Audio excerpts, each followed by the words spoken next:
એક જ પત્ની વ્રત હોવું જોઈએ. આખી આખી એક નવી રચના ઉભી કરી નાખી સમાજની ભગવાન રાઘવેન્દ્રએ. ઘણી રાણીઓ સ્વાભાવિક છે. હું ઘણી વખત કહું છું ને કે અરે જંબુસરમાં એક ભાઈ છે, બહુ મને એક દિવસ વાત કરતા હતા એનો અનુભવ ગુજરાત. મને કહે કે આપણે ત્યાં એક કહેવત છે, મને એની વાત ગમી, કદાચ તમે પણ કબૂલ થશો.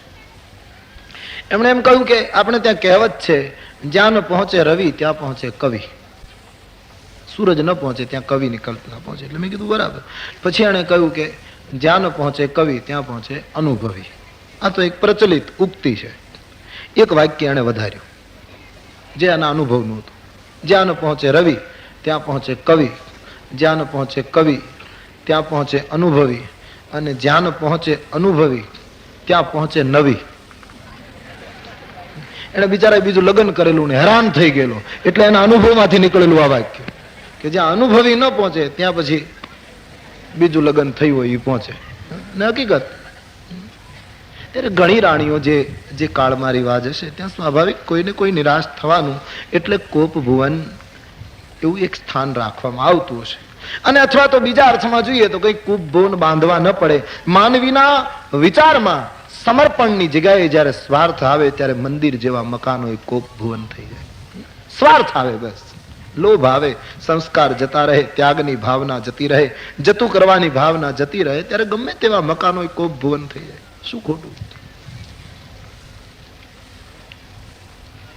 કઈ મહારાણી ધરતી ઉપર વાળ છૂટા મૂકી અને પથારી કર્યા વગર સુઈ ગયા.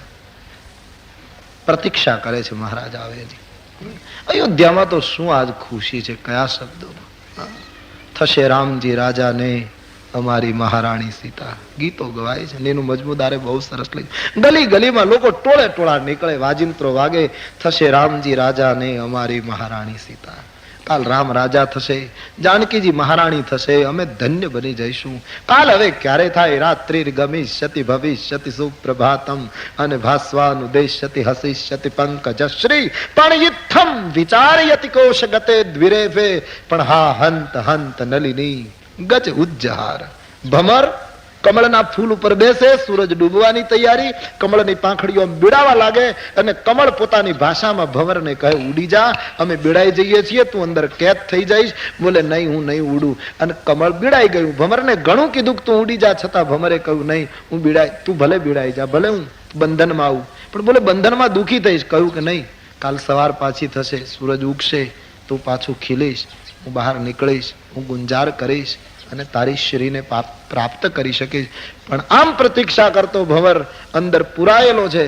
અને સવાર ક્યારે પડે, સૂરજ ક્યારે ઉગે, કમળની શ્રી ક્યારે ખીલે, હું ક્યારે મુક્ત થાઉં એમ વિચારમાં હતો. ત્યાં એક હાથી પાણી પીવા આવ્યો અને એને સૂંઢથી કમળનું મૂળિયું લઈને ખેંચીને બહાર. હા હંત હંત નલિની ગજ ઉજ્જા. અવધની જનતા કહે સવાર ક્યારે પડે, સૂરજ ક્યારે ઉગે, ક્યારે રામની સવારી નીકળે, ક્યારે રામજી ગાદી ઉપર બેસે, પણ ત્યાં તો હા હંત હંત નલિની ગજ ઉજ્જહાર.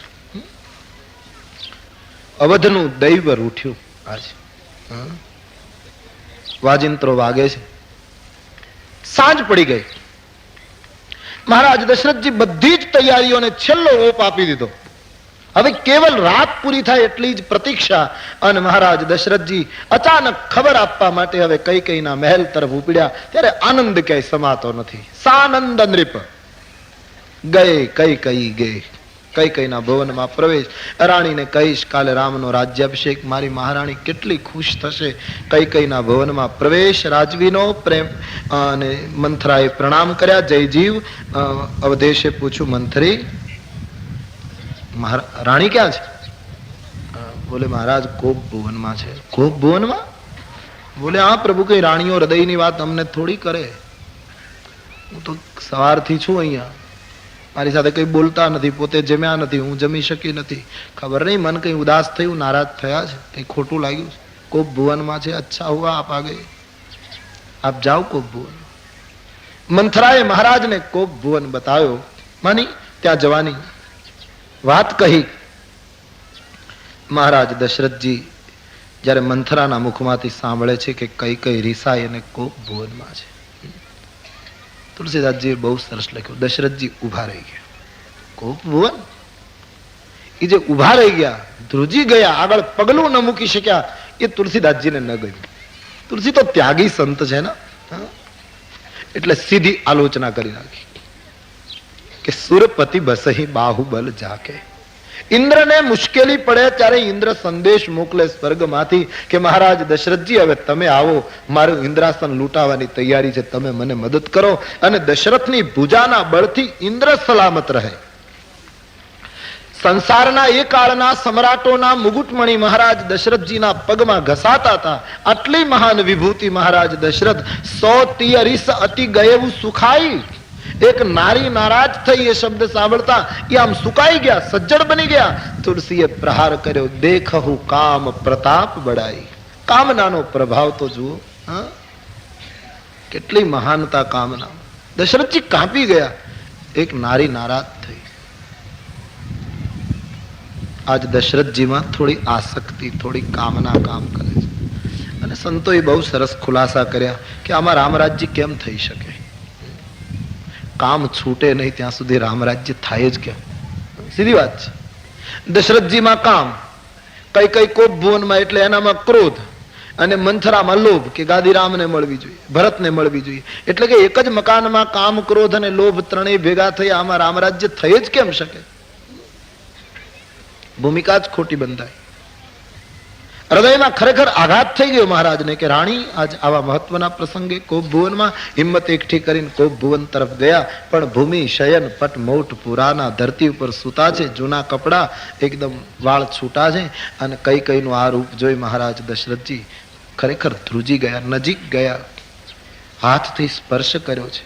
કેહી હે તું રાની રીસાની, પર સત પાની પતિ નિવારહી.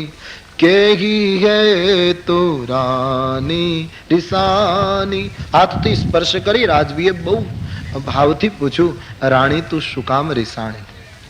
ક્યાં તો પરસત પાની પતિ નિવારી.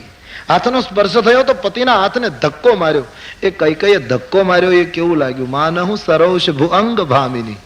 જાણે સર્પિણી પૂંછ દબાઈને જેમ વળખાઈને કોઈને ડંખ દેવા માટે ઉભી થઈ હોય ને લક્ષ્ય સ્થાન શોધતી હોય, એમ કઈ સર્પિણીના જેવી રીતે આમ ધક્કો મારે. ચિત્રકૂટમાં તુલસીદાસજીને કોઈએ પૂછ્યું, તમે ભરતની માતાને સર્પિણી કેમ કહ્યા? તુલસીજી કહે, શું કરું, સર્પિણી ન કહું તો? કેમ કે નાગણીનો સ્વભાવ છે, ભૂખી થાય ત્યારે પોતાના ઈંડાને ખાઈ જાય. ખાદૈત ક્ષુધાર્તો ભુજગી સ્વમંડમ. આજ કઈ પોતાના સંતાનોનું જ અકલ્યાણ કરવા ઉભી થઈ છે. એટલે એનામાં સર્પિણીમાં કોઈ ફરફાર દેખાતો નથી. સર્પિણી છે, એને બે વરદાન માંગવા છે, બે વાસના છે, એ રૂપિયાની જીભ છે. અને તુલસી કહે, તુલસી નૃપતિ ભવતવ્યા હતા, કામ કૌતુક દેખ. કામ કૌતુક કઈ ના હલન ચલનમાં રાજવીએ જોયું કે આ તો કામ અભિનય છે. રાણીઓને આવી ટેવ હોય છે, કામ કૌતુક દેખાય. આમ વિચાર કરે છે રાજવી. હવે જે રાત્રિએ આપણે જોઈ ગયા કે વશિષ્ઠજીએ રામજીને કહ્યું તમારે તમામ સંયમો પાળવાના, અને એ સંધ્યાના સમયે આજે દશરથજી કઈમાં કામ કૌતુક નિહાળે. રામરાજ્ય કેમ થાય? જેને ઘરે 4 પુત્રો પરણીને બેઠા, 4 પુત્ર વધુઓ ઘરમાં બેઠી છે, અને સફેદ વાળ જેના થયા એ અવધપતિ કઈમાં હજી કામના સપના જોતા હોય, તો સ્વાભાવિક છે રામરાજ્ય ન થઈ શકે. કામ કૌતુક દેખાય. બડી ટીકા કરી દી તુલસીદાસજી. તુલસીદાસજી કેટલા તટસ્થ સંત. વંદન પણ કર્યું અને એને એમ લાગ્યું કે નહીં, આલોચના કર્યા વગર છૂટકો નથી, સહજ કહી દીધું કામ કૌતુક. અને ખરેખર દશરથજીએ કર્યું એવું. ભલે એના ઉપર એક ભૂત સવાર થયું હતું, એક શૈતાન સવાર થયો હતો, પણ દશરથજી એમાં પકડાઈ જરૂર ગયા છે. કારણ કે દશરથજી બોલ્યા, કઈને કહેવા લાગ્યા, બાર બાર કહ રાવ સુમુખી સુલોચની પીકબયની. હે સુમુખી, હે સુલોચની, હે કોયલના જેવા અવાજ વાળી, કારણ મોહી સુનાવ ગજગામિની નિજ કોપકર. હે ગજગામિની, હાથીના સમાન ચાલ ચાલનારી, તારા ક્રોધનું કારણ મને બતાવ. કઈ તને શું થયું?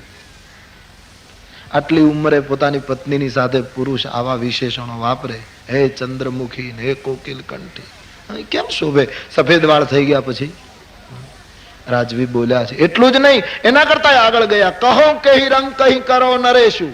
તું કહેતી હોય તો રંકને રાજ્ય આપી દઉં. કદાચ કોઈ ભુવનના એક ખૂણામાં અમારે તુલસીદાસજી બેઠા બેઠા જ લખતા હશે અને એને લાગ્યું કે મહારાજ હદ કરી, તમે જાહેરાત કરો છો રંકને રાજ્ય આપું, અને તમે જાહેરાત કરી ચુક્યા છો કે રામને ગાદી આપું, એ પણ પૂરું નહીં કરી શકો. અને આજ કામનામાં લપેટાયેલો માણસ કેવી ઓફર કરતો હોય, હું આમ કરી નાખું, હું ફલાણું કરી નાખું. સ્વાભાવિક છે, એને ખબર ના રહે. આપણે તુલસીદાસજીએ બહુ સરસ શબ્દો લખ્યા છે કે આપણે ગામડામાં કોઈ ખેડૂત કામ કરતો હોય અને પછી એને અંધારામાં કંઈ કામ કરતા કરતા કંઈ જીવડું અડી જાય, નક્કી ન કરી શકે કે શું કરડી ગયું. અને દાઢ પણ એવી રીતની હોય કંઈ દેખાય નહીં, પણ કંઈક કરડ્યું છે એ નક્કી થાય. પછી મોટે ભાગે ગામડામાં પહેલી શંકા એ પડે કે સાપ તો નહીં કરડી ગયો હોય, નાગ તો નહીં કરડ્યો હોય, તો એની ખાતરી શું કરવી? એટલે એને લીમડો ખવડાવવાનો. અને લીમડો જો મીઠો લાગે તો સમજવાનું સાપે એને ડંખ દીધો છે. અને જુવાર ખવડાવે જો કડવી લાગે તો માનવાનું સાપ કરડ્યું છે. એવો પ્રયોગ કરે. એટલે પેલો લીમડો જ ખવડાવે, લીમડો મીઠો લાગે તો સમજવાનું અને સાપ કરડ્યો છે. સાપ જેને કરડે અને લીમડો મીઠો લાગે. કેવી વિચિત્રતા! તુલસીદાસજીએ લખ્યું, કામ ભુજંગ ડસત જીન જાહી. કામનાનો સર્પ જેને ડંખ દે છે એને વિષય નીમ કટુ લાગત નાહી. એને વિષયનો લીમડો કડવો નથી લાગતો. જેને કામના કરડી જાય છે, કામના જેને ડંખ દે છે, કામના જેને દાઢ ફટકારે છે, એને વિષયનો લીમડો પછી મીઠો લાગે. આજ મહારાણી કૈકેયીના હલનચલનમાં કામ કૌતુક દેખાવા લાગ્યું. હું રંકને રાજવી બનાવી દઉં. રંકને રાજવી બનાવું, ભલે આસક્તિમાં બોલ્યા, પણ એ કદાચ આમ આપણને ગમે એવું ખરું કે રઘુકુળનો રાજવી ધારે તો રંકને રાજા કરી શકે. હા, પણ બીજું વાક્ય રઘુકુળને અનુરૂપ નથી. તું કહેતી હોય તો કોઈને દેશ નિકાલ કરું, હું કોઈને કાઢી મૂકું, એ રઘુકુળની મર્યાદામાં નથી આવતું. પણ આસક્તિના આવેશમાં બોલ્યા, તારું અહિત કોઈએ કર્યું હોય, કોણ છે એ બે માથા વાળો?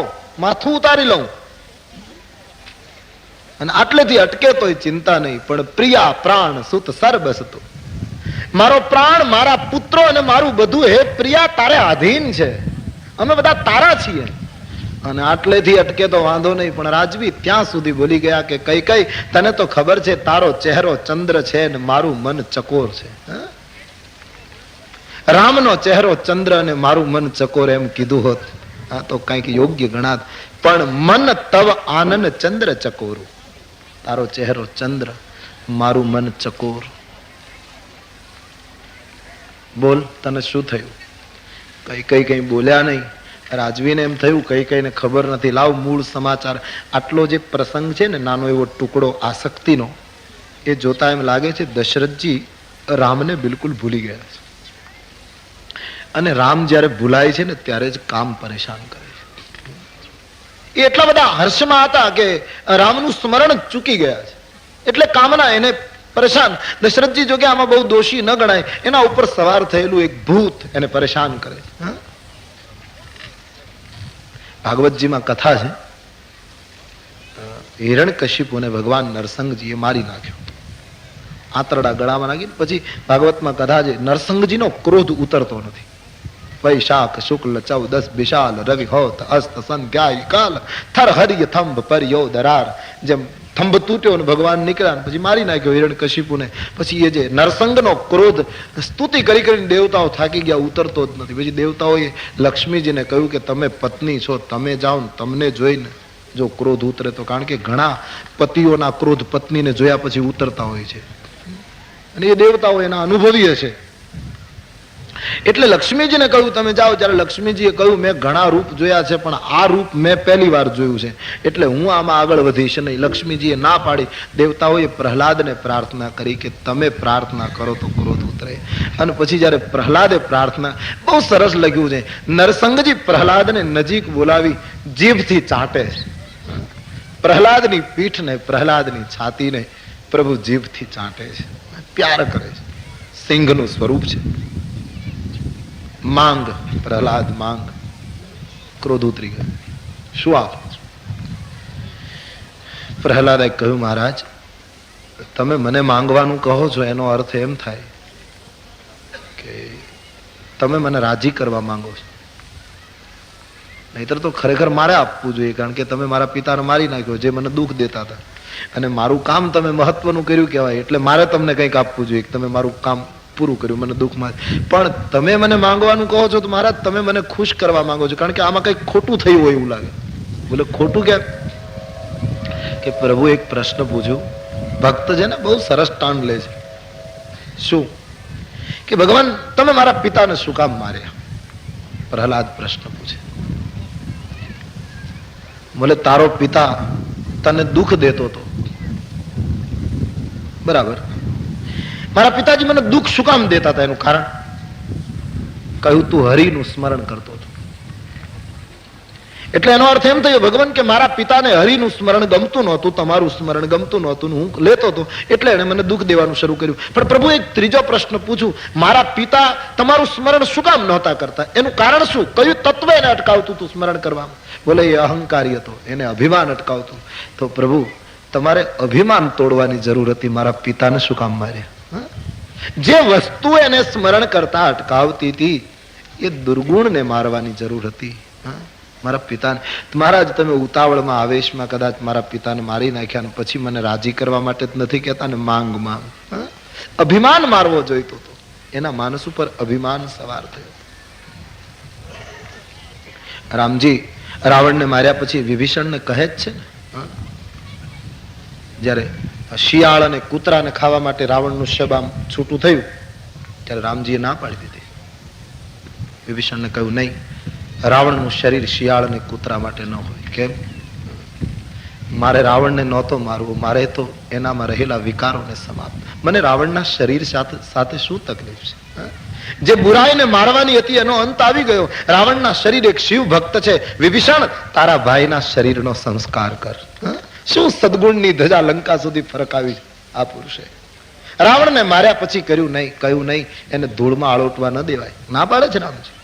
જેને મારવાનું હતું એ મરી ગયું, એના શરીરથી મને શું તકલીફ છે?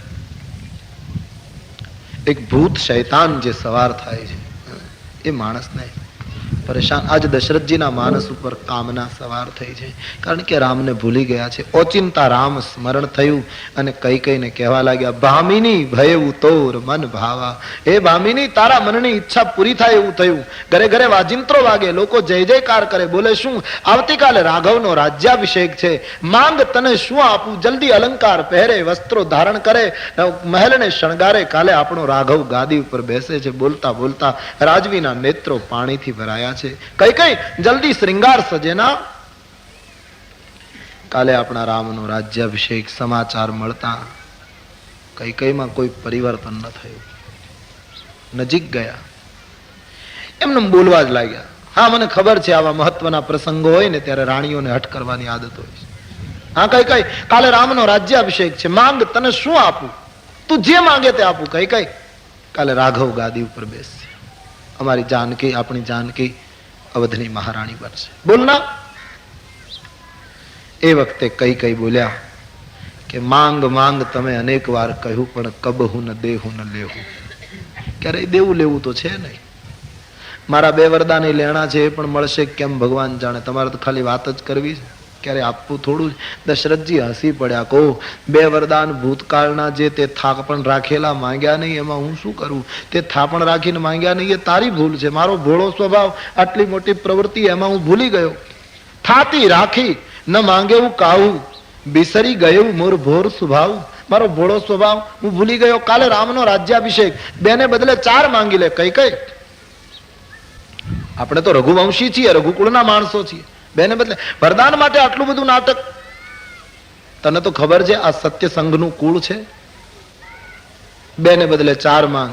અને બોલતા બોલતા રાજવી એટલા બધા આગળ વધી ગયા કે તારી માંગણી પૂરી ન કરું તો મને રામ કસમ છે. માંગી લે.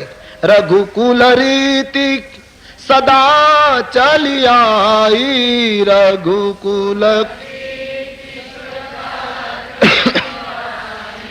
રઘુકુલ રીતિ સદા ચલી આઈ, રઘુકુલ રીતિ પ્રાણ જાહુ બરુ બચનન જાય.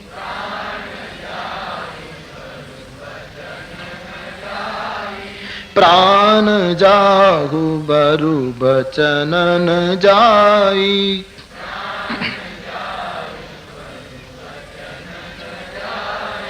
नहीं असत्य सम पातक पुंजा, नहीं असत्य सम,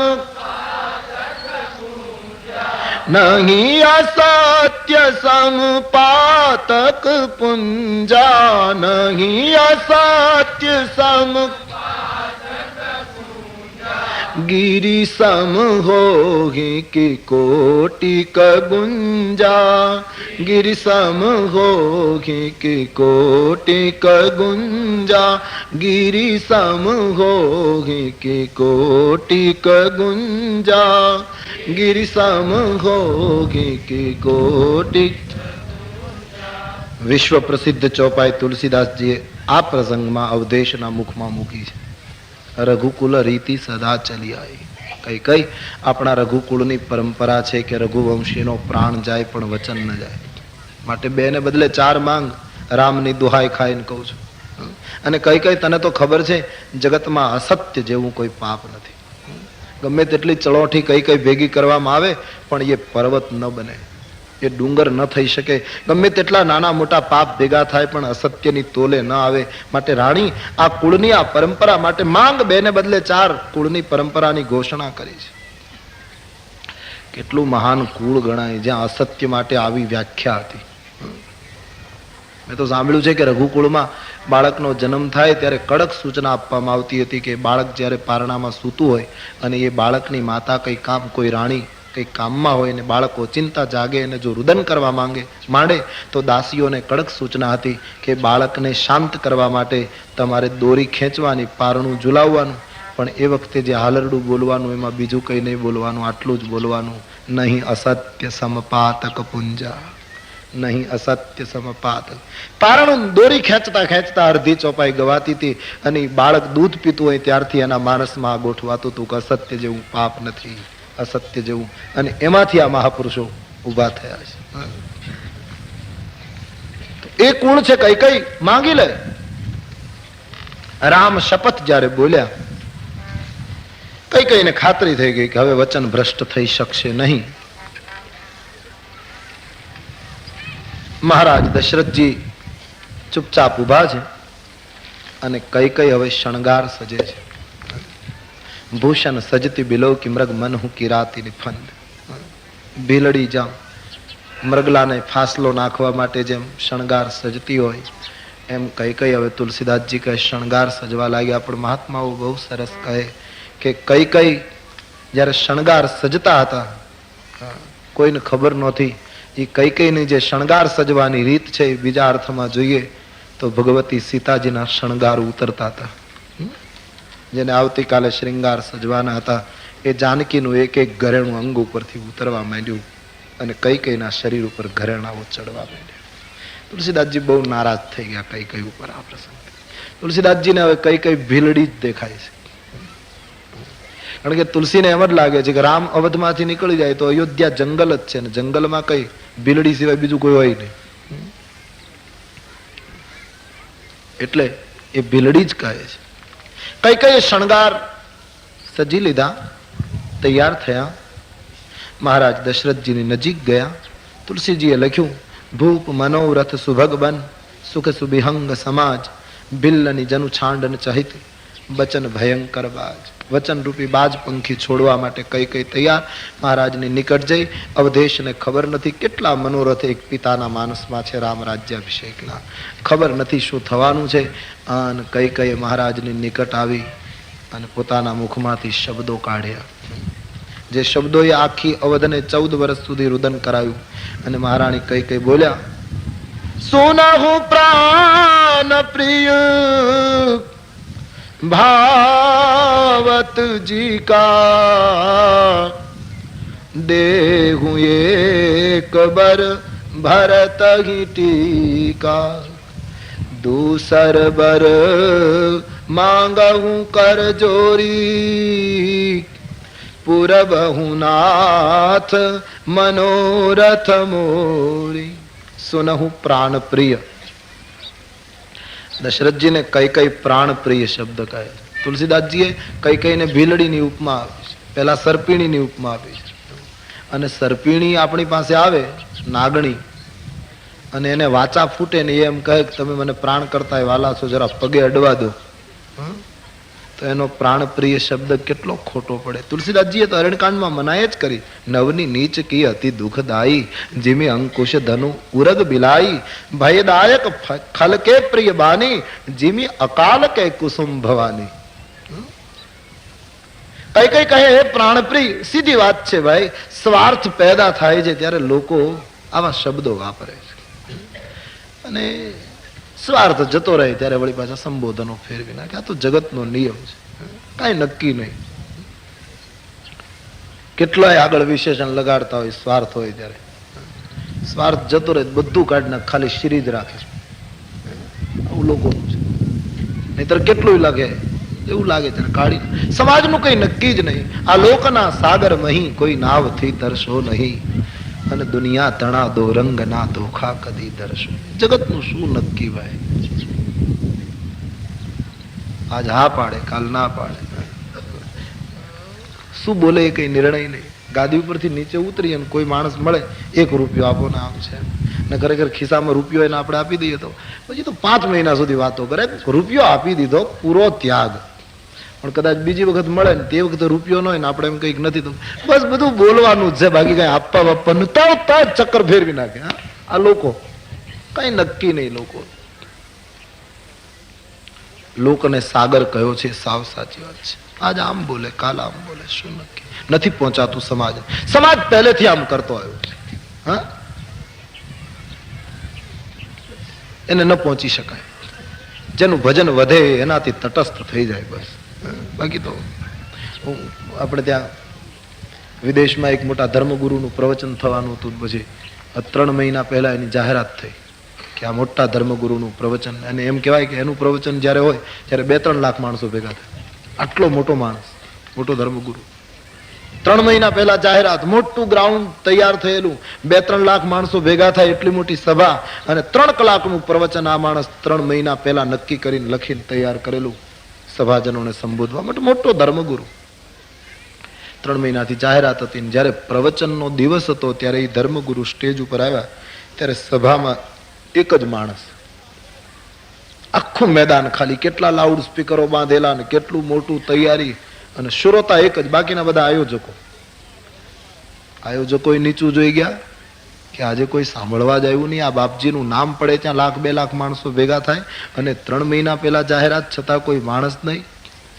બધા જ શર્મિંદા થયા આયોજકો કે મહારાજ શ્રીને મોઢું શું બતાવું. અને મહારાજનો મગજ ગયો કે આ કોઈ વ્યવસ્થા છે? એક જ શ્રોતા મારી સભામાં 1-2 લાખ તો સામાન્ય જોઈએ. 3 કલાકનું તો હું ભાષણ લખીને આવ્યો છું, અને એક જ સાંભળનારો. શું તમે વ્યવસ્થા કરી? શું તમે આ બધું મને બોલાયો? બહુ ગરમ થઈ ગયા ધર્મગુરુ. આયોજકો નીચું જોઈને વાગ, બાપજી માફ કરજો, ખબર નહીં કેમ થયું. અમે તો કેટલા મોટા મોટા પોસ્ટરો ચોંટાડ્યા હતા, કેટલા વખતથી તો ઘણા ગાડીઓ ફરે છે. માઇકના ભૂંગળામાં જાહેરાત થતી હતી ધર્મગુરુનું, છતાં કોઈ આવ્યા નહીં. કેમ? કહ્યું નહીં, પ્રવચન બંધ રાખો. એકની સામે મારે પ્રવચન કેમ કરવું?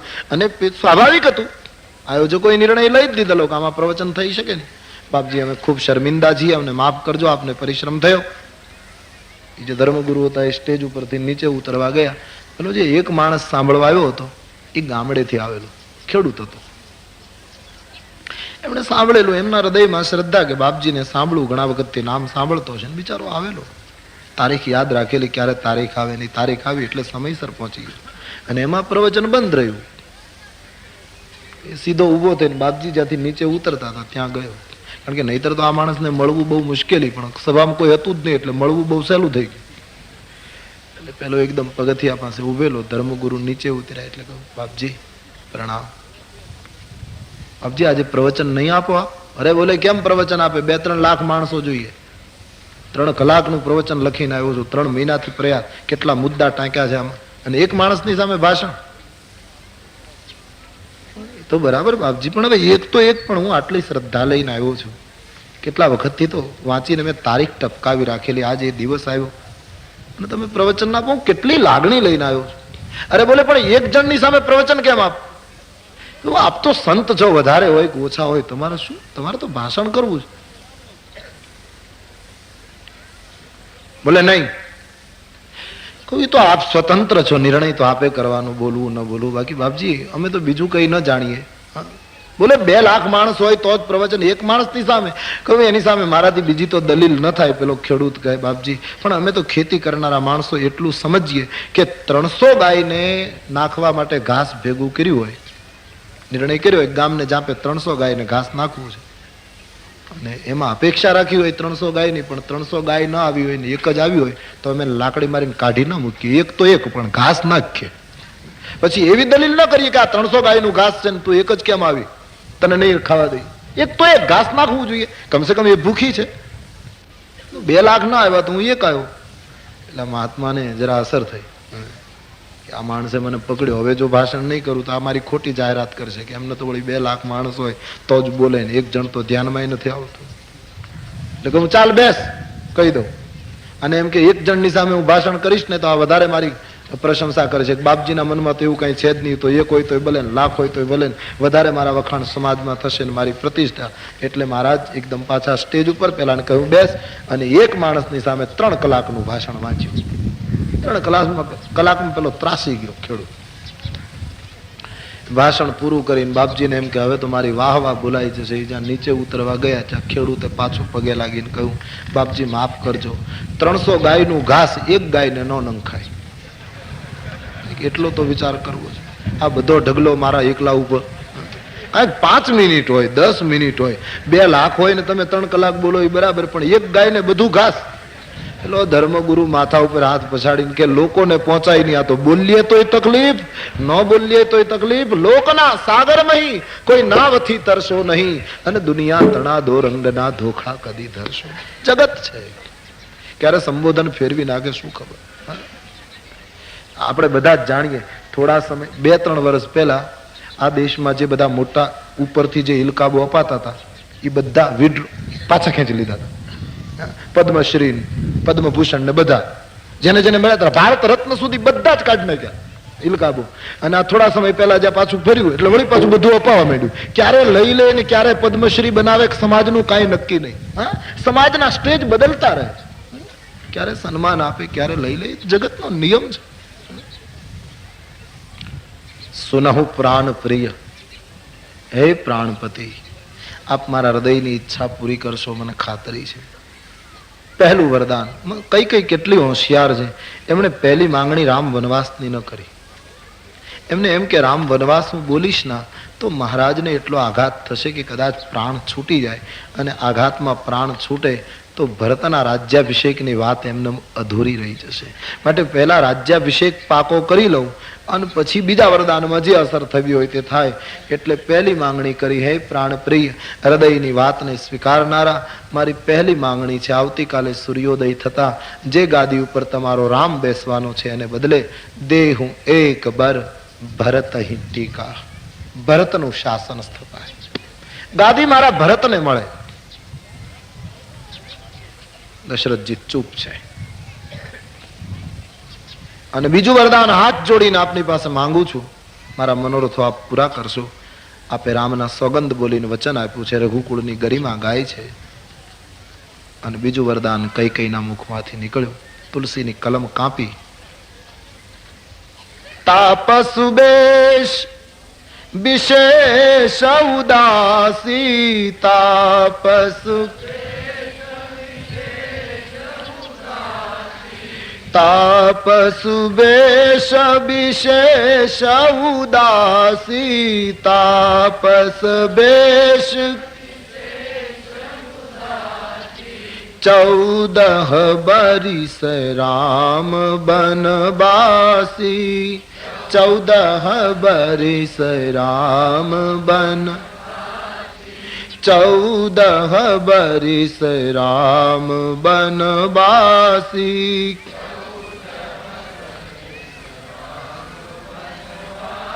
મહિપતિ તપસ્વીનો વેશ ધારણ કરવાનો, ઉદાસીન મનોવૃત્તિ કેળવવાની, અને 14 વર્ષ સુધી તમારો લાડલો રામ જંગલનો નિવાસ કરે, વનમાં દર ભટકતો બને. આ મારી બીજી માંગણી. રામ વનવાસ 14 વર્ષનો જ્યારે મહારાજના કાનમાં પડ્યા શબ્દો આમ ધ્રુજવા માંડ્યા. મહાપુરુષ સિંહણ ત્રાડ નાખે અને વૃદ્ધ હાથીના ગાત્રો જેમ કાપવા માંડે એમ કઈ કઈના શબ્દોએ અવધેશના ગાત્રોમાં કંપારી છૂટી ગઈ. કઈ કઈ શબ્દોએ વજ્ર જેવો ઘા કર્યો. થોડી વાર માટે તો આમ ચક્કર આવવા લાગ્યા. બહુ કંઈ દેખાયું નહીં. આખો ભવન ફરવા લાગ્યો. મહારાજ મસ્તક ઉપર હાથ મૂકી અને વ્યાકુળ બની ગયા. અસહ્ય લાગ્યું. ધીમે રહી, હિંમત એકઠી કરી, ધીરજ પેદા કરી. ખાતરી ન થઈ એટલે કઈ કઈની નિકટ જઈ અને મહારાણીને પૂછવા લાગ્યા, મહારાણી તું શું વાત કરે? રામ વનવાસ? મને ખબર છે કઈ કઈ તું મારા પ્રેમની કસોટી કરે છે. કે આવું કહું તો રાજવીને કેટલો પ્રેમ છે એનો ખ્યાલ આવે. પણ રાણી, પ્રેમની કસોટી આવી ન હોય દેવી. કાલે આપણા રાઘવનો રાજ્યાભિષેક છે દેવી, આવું ન બોલાય. અને જો કસોટી આવી પ્રેમની હશે ને તો કદાચ આ કસોટી મારા મૃત્યુને બોલાવશે. મને ખબર છે મારી કઈ કઈ કોઈ દિવસ રામને વનવાસ આપે જ નહીં. કઈ કઈ જલ્દી સ્પષ્ટતા કર, મશ્કરી છોડ. મહારાજ દશરથજીને કહ્યું, રાજવી મને મશ્કરી કરવાનો સ્વભાવ નથી. આપ રામના સોગંદ આપીને બોલ્યા છો. અને એક વસ્તુ આપને પૂછી શકું? શું? રામ રાજ્યાભિષેકના ખબર આપતી વખતે તમારા ચહેરા પર હર્ષ સમાતો નહોતો અને ભરત માટે શાસન માંગ્યું ત્યાં આંખમાં પાણી આવી ગયા. ભરત આપનો પુત્ર નથી મહારાજ. હું તમારી સાથે પરણેલી સ્ત્રી નથી. મને તમે બજારમાંથી ખરીદીને લાવ્યા છો. હું રાણી નહીં. મર્મ વાક્યો કહેવા લાગ્યા. કઈ કઈ આવું ન બોલ. કઈ કઈ બોલે તો પછી મહારાજ ભરતના શાસન માટે શું તકલીફ છે? રાજવી બહુ સરસ બોલે છે. કઈ કઈ તું ભરત અને રામમાં મને ભેદ છે એવો નિવેદન ન કર. તને સ્પષ્ટ કહી દઉં, મોરે રામ ભરત દોઈ આંખી. રામ અને ભરત મારી ડાબી જમણી આંખ છે. ભગવાન શંકરની સાક્ષીએ કહું છું. કઈ કઈ મેં નિર્ણય એટલા માટે કર્યો કે રઘુકુળની પરંપરામાં મોટો પુત્ર શાસક બને છે, નાનો ભાઈ એની સેવા કરે છે. મહારાજ 15 દિવસથી અવધમાં ઉત્સવ ઉજવાય, વાજિંત્રો વાગે, બધી રાણીઓને ખબર, અને અવધના સમ્રાટ મારી પાસે રોજ સેવા સ્વીકારવા પધારે, છતાં મને વાતે ન કરી કે હું આવું બધું કરું છું. આ તો સારું થયું મને સમયસર સમાચાર મળ્યા, નહીતર મારા માટે તો મુશ્કેલી જ થાત. આટલું બધું મહારાજ તમે છુપાવી શકો છો એવી મને ખબર નહોતી. રાજવી ચોંકી ગયા. કઈ કઈના કાનમાં કોઈ ખોટી વાતો મૂકી છે. અવધપતિ ધ્રુજતા કહે, દેવી 15 દિવસથી કોઈ ઉત્સવ નથી. ઓચિંતા નિર્ણય લેવાયો. બાપજીએ મંજૂરી આપી, વ્યવસ્થામાં રોકાયો. તારી પાસે આવતા મોડું થયું. મારી ભૂલ હોય તો એટલી કે મેં રામના રાજ્યાભિષેકનો નિર્ણય કર્યો એના પહેલા તારી સાથે ચર્ચા ન કરી. અને ચર્ચા ન કરી એમાં હું નિર્દોષ છું. કારણ કે તું મારા ચરણની સેવા કરતી વખતે અનેક વખત કહેતી હતી કે રાજવી રામને ગાદી આપી દો, ગાદી આપી દો, રામ લાયક છે. તારી ઈચ્છા પ્રમાણે તો કર્યું છે. અને હા, છતાંય ભરતને ગાદી આપવી હોય તો મારી ક્યાં ના છે? ભરતજીને હમણાં બોલાવીશું. થોડા દિવસ પછી બાપજીને પૂછી બીજો સમય નક્કી કરી ભરતને ગાદી ઉપર બેસાડી દઈશું. પણ કઈ કઈ સવાલ એક જ છે, રામ વનવાસ એ શું હકીકત તું કહી રહી છે? બોલે, હા મહારાજ, મશ્કરી કરવાનો મારો સ્વભાવ નથી. ભરતના રાજ્યાભિષેક અને રામનો વનવાસ એ મારો છેલ્લો નિર્ણય છે. રામ વનવાસ થવો જ જોઈએ. આમ જ્યારે કઈ કઈની માંગણી દ્રઢતાપૂર્વક સાંભળી ત્યારે દશરથજીને જે આઘાત થયો સ્વાભાવિક હતું. કોઈ દિવસ ધાર્યું નહોતું. કેટલી તૈયારી કરેલી આખી અવધમાં. અને એ મહિપતિને જ્યારે ખાતરી થઈ કે રામ વનમાં જશે ત્યારે રાજવી રડી પડ્યા છે. તુલસીદાસજીએ તો લખ્યું છે, ગયું નારી વિશ્વાસ. મહારાજ દશરથજીને નારી ઉપરથી વિશ્વાસ ઉડી ગયો. કઈ કઈને એમ કહ્યું કે કઈ કઈ તું સાચી વાત કહે છે. બોલે, આ મહારાજ, આ સત્ય છે અને તમારે સાંભળવું હોય તો સાંભળી લો. આવતીકાલ સૂર્યોદય થતા તમારો રામ જો વનવાસનો માર્ગ નહીં પકડે તો મારું મૃત્યુ થશે, તમને જગતમાં કલંક લાગશે. આ મારી પ્રતિજ્ઞા છે. રામ વનમાં જવો જોઈએ. કોના બળથી તમે કહેતા હતા કે માંગ માંગ? એક બાજુથી રુદન, એક બાજુથી દાતારીની વાતો, આ બંને એક સાથે ન થઈ શકે મહારાજ. શબ્દના બાણ મારી અવધેશને પરેશાન કરવા લાગ્યા. કઈ કઈ અવધમાં કોઈને ખબર નથી. તમામ મનોરથો ધૂળમાં મળી ગયા. રાત્રિ ભયંકર બની ગઈ.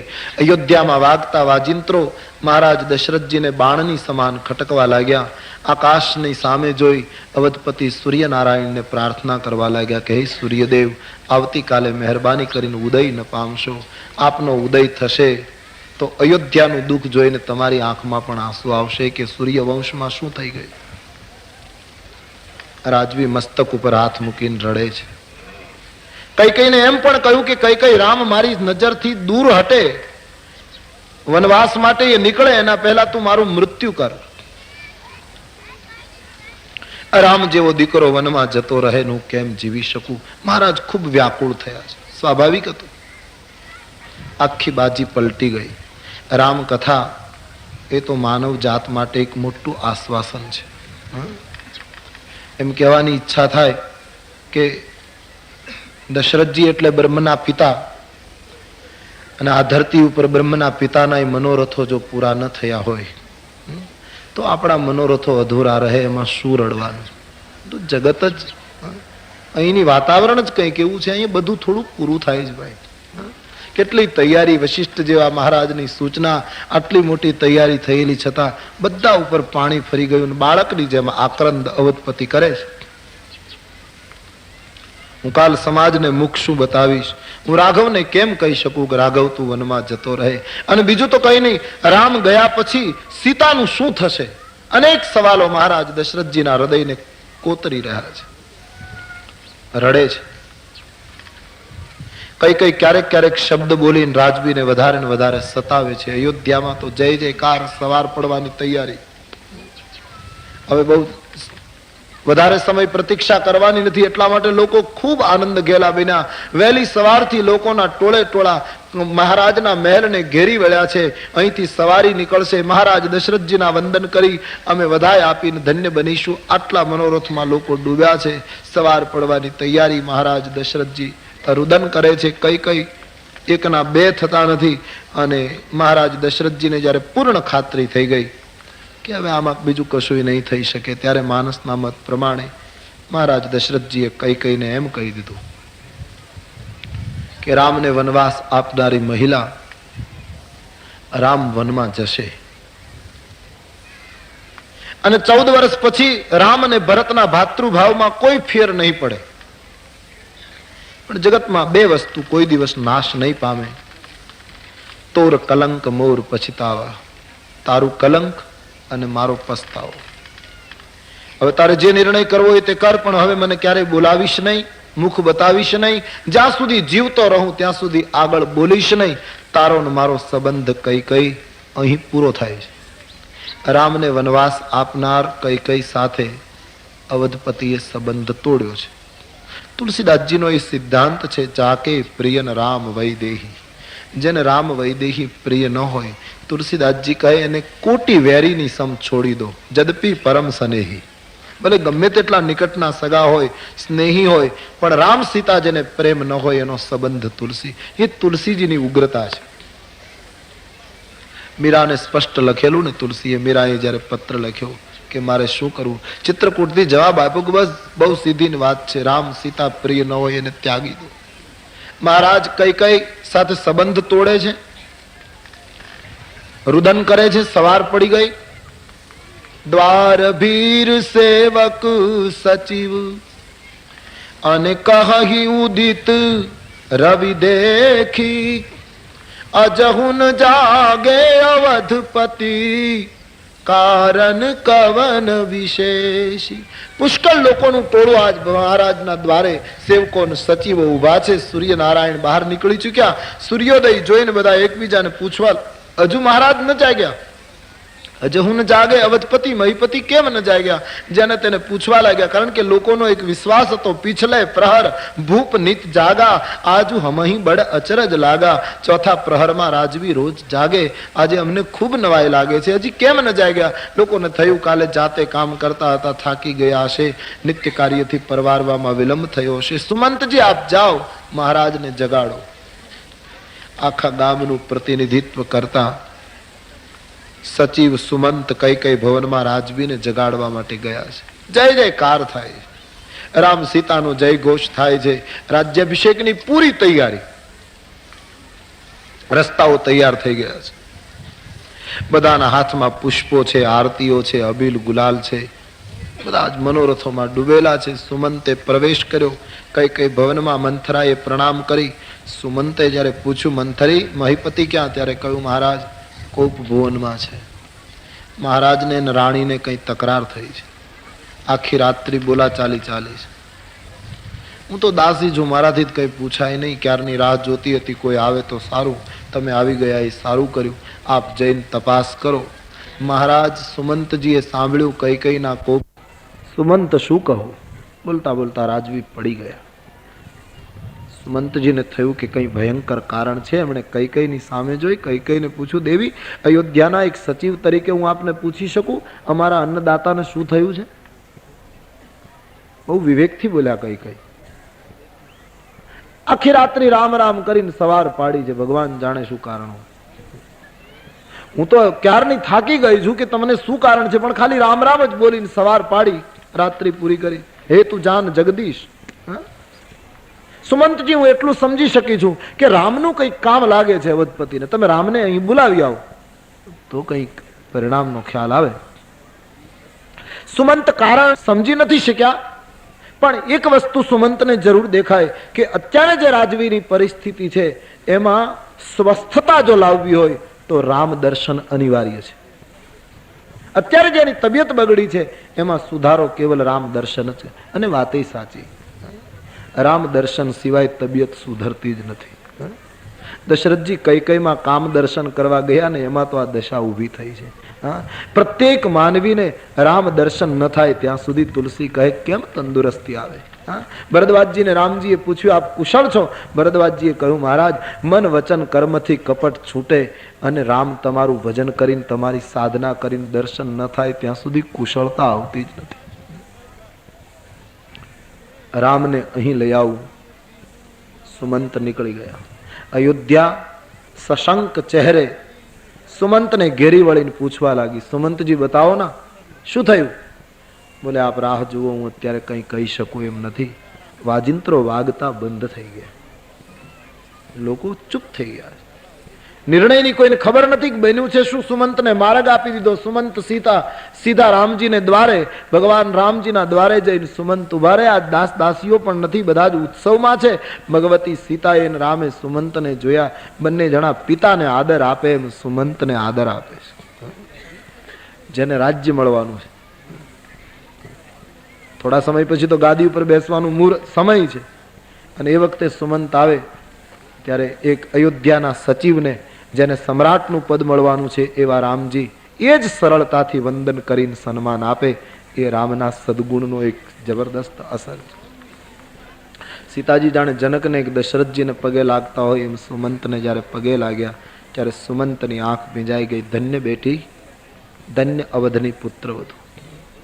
માણસની સરળતા, માણસની સાચી વિનમ્રતા બીજાને વશ કરી દે, એ નિયમ છે. સહજ વિનમ્રતા હોવી જોઈએ. જગતને બાંધનારાઓ પ્રથમ બિસ્તર બની જાજો, તો તમારા એ જ બંધનમાં જગત આવીને બંધાશે. બીજાને બાંધવા હોય તો માણસે પહેલા પથરાઈ જવું જોઈએ. પહેલા આટલી સરળતા પેદા થવી જોઈએ. કોઈ માણસે કહ્યું ના કે એક માણસ રસ્તામાં આડો સૂતો હતો ધૂળમાં. એક ભાઈ નીકળ્યો, એમણે પેલાને કહ્યું, રસ્તામાં આડો કેમ સૂતો?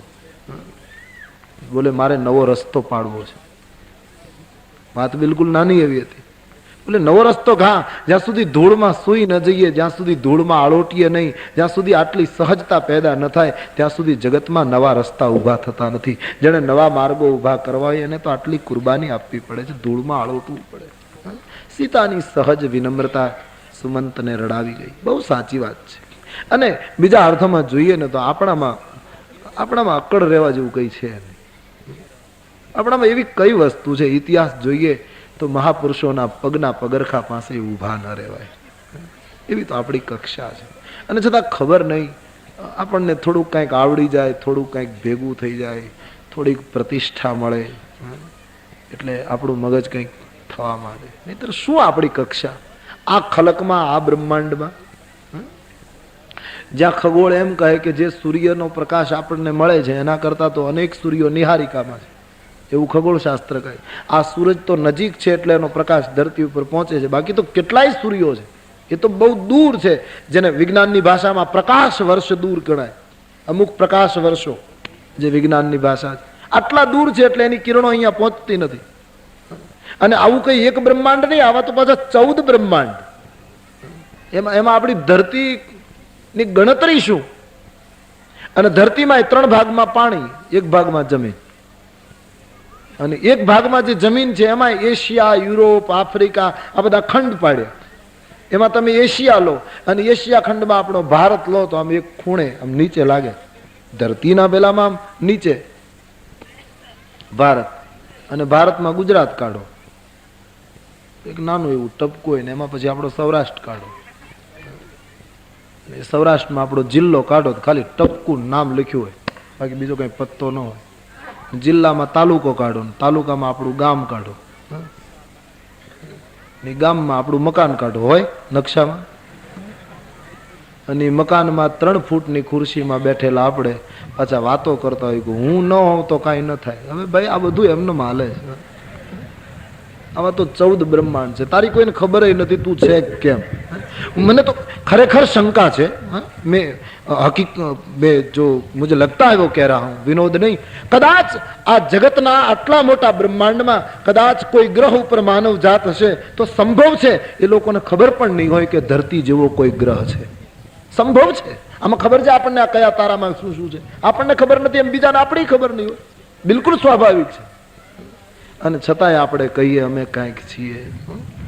શું અક્કડ રહેવાનું. સીતાની સરળતા, રામની વિનમ્રતા સુમંતની આંખમાં પાણી પાડી ગઈ. તુલસીદાસજી લખે છે, રામજીએ સુમંતજીને કહ્યું, મહારાજ કેમ આપ ઉદાસ? બોલે, રાઘવેન્દ્ર, પિતાજી યાદ કરે છે, આપ જલ્દી આવે. રામજી વસ્ત્ર બદલતા નથી, એ જ વસ્ત્રમાં તૈયાર થયા છે. સીતાજીને ચિંતા થવા લાગી કે પિતાજીની તબિયત તો બરાબર હશે. એમણે સુમંતજીને પૂછ્યું, પિતાજી તબિયત તો બરાબર છે ના? બોલે, જાનકી બેટી ચિંતા નહીં કરે. સીતાજી ચૂપ રહી ગયા અને રામજી સુમંત રામજીને લઈ નીકળ્યા. અયોધ્યાની પ્રજા વધારે શંકામાં દ્રઢ બને કે કઈ કારણ છે. રામજીને આ રીતે લઈ જાય? આજે તો રામજીની સવારી નીકળવાની, હજી ભગવાન તૈયાર થયા નથી, રાજ્યાભિષેકનો દિવસ છે, શું કઈ ફેરફાર થયો હશે? લોકો સશંક માર્ગ આપી દે છે. સુમંત અને રામ કઈ કઈના કોપભુવનમાં પહોંચી ગયા. કોપભુવનમાં એક બાજુ ઉભા રહી સુમંતની આંખમાં પાણી પડવા લાગ્યા. રાજવી ધરતી ઉપર પડ્યા. ભગવાન રામજીએ પહેલી વાર દુઃખ જોયું. તુલસી કહે, પ્રથમ દુઃખ સુના નકાવું. આના પહેલા રામજીએ ક્યારેય દુઃખ સાંભળ્યું નહોતું, જોયું નહોતું. આજ પોતાના પિતા ઉપર આવી કઈક દુઃખની વેળા આવી છે. મહારાજ ધરતી ઉપર પડીને રુદન કરે છે. આ દ્રશ્ય જોતા રામજીનો એક તો કોમળ સ્વભાવ, અતિ સરળ સ્વભાવ, ભગવાનનું હૃદય ગદગદિત થઈ ગયું. શું થયું? પિતાજીના ચરણમાં વંદન કર્યા છે. સુમંતજીએ મહારાજને ટેકો આપીને કહ્યું, મહારાજ, રાઘવેન્દ્ર આપને પ્રણામ કરે છે. રામજીનો હાથ પકડીને રાજવી કંઈ બોલી શક્યા નહીં. રાજવીના મનમાં એમ થાય છે કે હે શંકર ભગવાન, મેં તમારી આજ સુધી પૂજા કરી હોય તો મારા રામને એવી બુદ્ધિ આપો, મારી આજ્ઞાનું ઉલ્લંઘન કરે એ અમને છોડીને અવધ ન મૂકીને વનમાં ન જાય. રામને આવી બુદ્ધિ આપો એવું મનમાં વિચારે છે અવધેશ. ભલે મારી આજ્ઞા તૂટે, ભલે એવું થાય, પણ રામ અમને છોડીને જતો ન રહે એવી મનમાં વિચારણા રડે છે. પિતાને દુઃખી જોઈને રામજીને દુઃખ થયું છે. સંતો તો કહે, રામજીએ પિતાજીને એમ પૂછ્યું કે પિતાજી, મારાથી કંઈ પાપ તો નથી થઈ ગયું? શું પુત્રનું દર્શન તુલસીદાસ આપ્યું છે. પિતાજી, એવું તો કંઈક નથી થયું ને કે મારાથી કંઈક પાપ થઈ ગયું હોય અને રઘુકુળની પરંપરા તૂટતી હોય અને આપ મને ઠપકો ન આપી શકતા હો અને પછી મારે લીધે તમારે રડવું પડતું હોય? એવું તો નથી પિતાજી, મારાથી કંઈ ભૂલ થઈ ગઈ છે. એ સાંભળીને દશરથજી રડી પડ્યા. નહીં બેટે,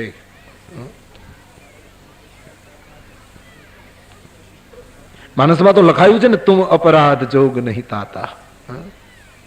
અપરાધને યોગ્ય નથી.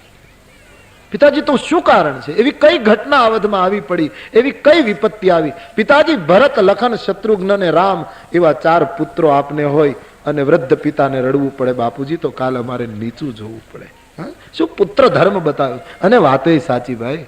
છોકરો ભણે ગણે મોટો થાય, મા બાપ એને પરણાવે, નોકરી કરે, કઈ પદ અધિકાર મળે, અને આટલું બધું થયા પછી એના મા બાપને રડવું પડે, તો એવા છોકરાઓએ નીચું જોવું જોઈએ. સંતાનોની ફરજ છે મા બાપની આંખમાં આંસુ ના આવવા જોઈએ, અને આવે તો પ્રેમ ના આવવા જોઈએ, ભાવના આવવા જોઈએ. રામજીને ગમ્યું નહીં પુત્ર ધર્મ. સુમંતજીને પૂછ્યું, સુમંતજી બતાવો ને, કઈ મુશ્કેલી હતી તો મને વહેલો બોલાવવો જોઈતો હતો. શું થયું સુમંતજી? બોલે, રાઘવ, મને કઈ ખબર નથી. ભગવાન, એક વાત કહું રાઘવેન્દ્ર? શું? મારું જીવન મેં રઘુવંશની સેવામાં સમર્પિત કર્યું છે. હા, જીવન છે, ઘણી મુશ્કેલીઓ આવે, પણ રાઘવેન્દ્ર એક વાત કહું, મારા જીવનમાં પહેલો પ્રસંગ છે, અવધપતિને મેં આટલા દુખી જોયા હોય. રામજી, કારણ કંઈક ભયંકર છે, મને કશી ખબર નથી. રાજવી પડી ગયા. સુમંતને કઈ જાણ પણ નથી એટલે કહી શકતા નથી. મંથરા ઊભી છે. મહારાણી કૈકેયીને જોયા. માતાને જોતા રામજીની ચિંતા એકદમ ખલાસ થઈ ગઈ. માં ઊભી છે, પછી મારે શું ચિંતા? એકદમ દોડી માને એકદમ વંદન કરે છે અને પ્રશ્ન પૂછ્યો, મોહી કહું મા તું તાત દુઃખ કારણ. એ માતા, મને તાત મારા પિતાના દુઃખનું કારણ બતાવ, હું જલ્દી યત્ન કરું જેથી કરીને દુઃખ નિવૃત્તિ. બતાને માં શું છે? રામના માથા ઉપર હાથ મૂકીને કહ્યું, બેટા, બીજું કોઈ કારણ નથી, કારણ એક જ છે, રાજવીને તારા ઉપર ખૂબ પ્રેમ છે. રામજી કહે, એ તો બરાબર છે, મા પિતાને પુત્ર ઉપર પ્રેમ હોય સ્વાભાવિક છે, પણ એનો અર્થ એમ તો નહીં કે મારા પિતાજી આવી રીતે રુદન કરે. કેટલી સ્થિતિ પહેલી થઈ છે. બોલે, બેટા, મેં આપને તને કહ્યું કે તારા ઉપર ખૂબ પ્રેમ છે, એ જ આ દુઃખનું કારણ બન્યું છે. મતલબ તારા પિતાજી તારો પ્રેમ છોડી શકતા નથી, એ તને કહી શકતા નથી, અને પરિણામે દુઃખી થાય છે. પણ કારણ શું? કારણ એ, બેટા, તારા રાજ્યાભિષેકની ખુશખબર લઈને ગઈ સાંજના પધાર્યા. મને આવે ભાવમાં આવીને એમ કહ્યું કે કાલે રામનો રાજ્યાભિષેક, તું વરદાન માંગ. મારા 2 વરદાન ભૂતકાળના માંગણા હતા. તારા સોગંદ ખાઈને બોલ્યા, રઘુકુળની રીતની ગાથા ગાઈને બોલ્યા, અને મેં કહ્યું કે ગાદી રામને ન મળે, ભરતને મળે, અને તારા માટે મેં 14 વર્ષનો વનવાસ માંગ્યો. હવે તને વનમાં જવાનું થાય એ એમનાથી સહન થતું નથી. એક બાજુ વચન છે, એક બાજુ તારો પ્રેમ છે. બેટા, તારા પિતાજીને વૃદ્ધાવસ્થામાં કલંક ન લાગે અને રઘુકુળ બદનામ ન થાય માટે તૈયારી કરો. ભરતને શાસન અને મારે 14 વર્ષનો વનવાસ, આ વાત રામજીએ સાંભળી, અને એ વખતે રામના ચહેરા ઉપર જે પ્રસન્નતા આવી છે, બહુ રાજી થઈ ગયા રામ. માને ભગવાન રામજી જોઈ રહ્યા છે અતિ ભાવથી, અને એમ થયું કે માં, મારા હૃદયની ઈચ્છા તે પૂરી કરી નાખી. હું મારા હૃદયમાં ઈચ્છતો હતો કે શાસન ભરતને મળે. માં, તું બહુ ઉપકારી છે, તું બહુ દયાળુ છે, એ મારા ઉપર બહુ ઉપકાર કરજે. ભરતને ગાદી મળે, કેટલી ખુશીની વાત. અને વનમાં જવું એ રામ માટે બિલકુલ જાણે સહજ બનાવી દીધી ઘટના. વાત એકદમ હળવી કરી નાખી. બસ આટલી નાની એવી બાબત. હું 14 વર્ષ વનમાં જાઉં ને આટલો નાનો એવો વિયોગ આવે એટલે મારા પિતાજી રડે જ. માં, તું કંઈક છુપાવતી લાગે છે, કારણ કંઈક બીજું લાગે. બોલે, બેટા, બીજું કોઈ કારણ નથી, કારણ આટલું જ છે. તારા પિતાને કલંક ન લાગે અને રઘુકુળ બદનામ ન થાય માટે તારે વનની વાત પકડવી જોઈએ. માના વચનો સાંભળી રામ અતિ આનંદિત થયા. કૈકેયી માને કહેવા લાગ્યા, માં, તનય માતુ પિતુ તો શનિહારા, તનય માતુ પિતુ દુર્લભ જનની સકલ સંસારા, દુર્લભ જનની સકલ દુર્લભ જનની સકલ સંસારા.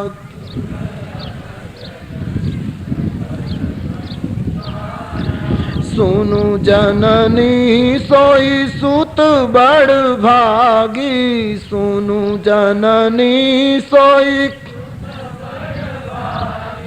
सुनु जननी सोई सुत बड़ भागी,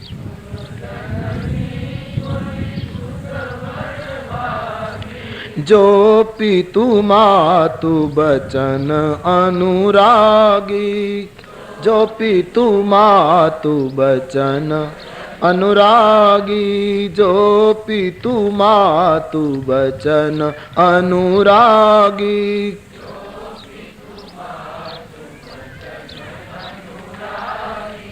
માં જગતમાં એ દીકરો તો બળભાગી છે જે માતા પિતાના વચનનો અનુરાગી છે, અને માં એવો દીકરો જગતમાં દુર્લભ છે જે માતા પિતાને પૂર્ણ સંતોષ આપે. કઈ કઈને જનની કહી અને રામજી એમ કહેવા માંગે, સંતો કહે કે માં મારી પ્રસૂતા રઘુવંશના રામને જન્મ આપનારી જન્મદાતા કૌશલ્યા છે કે રઘુવંશના રામને જન્મ આપ્યો, પણ વનવાસની વાત કરીને તે રામ રાજ્યના રામનો જન્મ તે કર્યો, એટલે આજથી તું મારી જનેતા છે, તે મારો બીજો જન્મ કર્યો. કારણ કે વનમાં ન જાઉં તો રામ રાજ્ય ન થાય, વનમાં નહીં જાઉં તો કોઈ સંજોગોમાં રામ રાજ્ય ન સર્જાય, કેવલ રઘુવંશનું રાજ્યની જે પરંપરા છે એ રહે. તું મારી જનેતા છો, અને હું વનમાં જઈશ તો મારે કેટલા ફાયદા? મુનિજન મિલન, સૌ પ્રથમ તો સંતનો સંગ થશે. વનમાં રહીશ એટલે સાધના કરી શકીશ, સાધના કરીશ એટલે કલ્યાણ થશે. સબહી ભાંતિ હિત મોર તેહી મહ પિતુ આયસુ બહુરી સંમત જનની તોર. એમાં મારા પિતાળી ગણાશે, અને એમાં માં તારી સંમતિ વાળી આજ્ઞા પાળી ગણાશે. એટલે મારા માટે વનમાં જઈશ તો કેટલા ફાયદા? અને સર્વશ્રેષ્ઠ ફાયદો તો એ છે, ભરત પ્રાણ પ્રિય પાવહી રાજુ. મને પ્રાણ કરતા અધિક પ્રિય મારો ભરત અયોધ્યાનો ગાદીપતિ બનશે. માં સાચું કહું, મારો વિધાતા સવળો થઈ ગયો, મારા ભાગ્યનો ઉદય થયો. અને માં ચરણની દુહાઈ ખાઈને કહું છું, જો ન જાઉં બન ऐसे काजा तो प्रथम गनिय मोही मूढ़ समाजा. આટલા મોટા ફાયદા મને થતા હોય અને જો હું વનમાં ન જાઉં તો મૂઢ માણસની પંક્તિમાં મને પહેલો નંબર આપજે. પણ માં હજી મને સમજાતું નથી કે મારા પિતાજીનું દુઃખ એક નાનકડી એવી આટલી નાની મુશ્કેલી માટે. બોલે સિવાય બીજું કોઈ કારણ નથી બેટા, પુત્ર આજ્ઞા પાળી રઘુકુળની કીર્તિને વધારો. રામજી બધી વાત પામી ગયા. સુમંતને ખૂબ જ આઘાત થયો જ્યારે 14 વર્ષના વનવાસની વાત સાંભળી. મહારાજ દશરથજીને પ્રણામ કરી રામજીએ કહ્યું, પિતાજી હું હમણાં જ વનમાં જવાની તૈયારી કરું છું, મારી માતાની રજા લઈને હું હમણાં આપના આશીર્વાદ લેવા આવું. રામજી નીકળી ગયા. હાથીના પગમાં, હાથીના બચ્ચાના પગમાં કોઈ લોખંડની બેડી પહેરાવી હોય અને પછી આંગણામાં બાંધી દે. હાથીના બચ્ચાને જંગલમાં જવું હોય પણ બેડી કોઈ તોડે તો જઈ શકે, અને એમાં કોઈ સજ્જન બેડી તોડી નાખે ને એને વનમાં જવાનો માર્ગ મળે ને પછી એ હાથીના મદનિયાને જે ખુશી થાય એટલી ખુશી રામજીને થઈ. કઈ કઈ માએ રાજ્ય સત્તાની બેડી તોડી નાખી, વનમાં જવાની મંજૂરી મળી. ભગવાન રામ ખૂબ જ પ્રસન્ન, સચિવ સુત સાથે ભગવાન રામ કૌશલ્યામાના ભવન તરફ જતા હતા. દરમિયાન આખી અયોધ્યામાં વાત વ્યાપી ગઈ. રામ વનવાસ કઈ કઈ માંગ્યો છે અને આ વાતે આખી અયોધ્યાની જે આખી દશા ફેરવી છે. જેણે સાંભળ્યું એને માથું ધૂણાવ્યું, જેણે સાંભળ્યું એની આંખમાંથી આંસુ પડ્યા, રંગોળીઓ ભૂસાઈ ગઈ, દીપમાળાઓ ઓલાવા લાગી, પુષ્પો મુરઝાયા, આખી અયોધ્યામાં હાહાકાર મચી ગયો. જેણે સાંભળ્યું એને કઈ કઈને દોષ કર્યો. કઈ શું કામ જન્મી, કઈ કઈ આ શું કર્યું? મહારાજ દશરથજીએ કઈ કઈને પૂછ્યું, શું કામ કઈ માં પોતાના પુત્રને ગાદી ન અપાવે? આમાં ભરતની પણ સંમતિ હોવી જોઈએ. આમ લોકો ભરતને પણ દોષ આપવા લાગ્યા. ડાળીના છેડા ઉપર બેસીને મૂળમાંથી ડાળી કાપી છે, કઈ કઈ માટે અનેક રીતે લોકો બોલવા લાગ્યા. અને જ્યારે ભરતને પણ આમાં નાખવા લાગ્યા, ભરતને દોષિત કહેવા લાગ્યા, ત્યારે અયોધ્યાના અમુક માણસોએ ઇનકાર કર્યો. યુવાનોને કહ્યું, ભરતને દોષ આપશો તો તમારા સુકૃત બળી જશે, પુણ્ય ખલાસ થશે. ભરત સંત છે, ગમે તે થાય. ચંદ્ર સ્ત્રુવે બરુ અનલ કન સુધા હોહી બિશતૂલ સપને હું કબહુ ન કરહી કછુ ભરત રામ પ્રતિકૂળ. ચંદ્રમાંથી આગ વરસે અને અમૃત કદાચ માણસને મારી નાખવાનું કામ કરે તો પણ કોઈ દિવસ ભરત રામથી પ્રતિકૂળ વર્તન નહીં કરે. એમ કહીને લોકો ભરત માટે જે કંઈ બોલતા હતા એને શાંત કરે છે. અયોધ્યામાં તરે તરેની વાતો, આખી અયોધ્યા રુદનમાં પટકાય.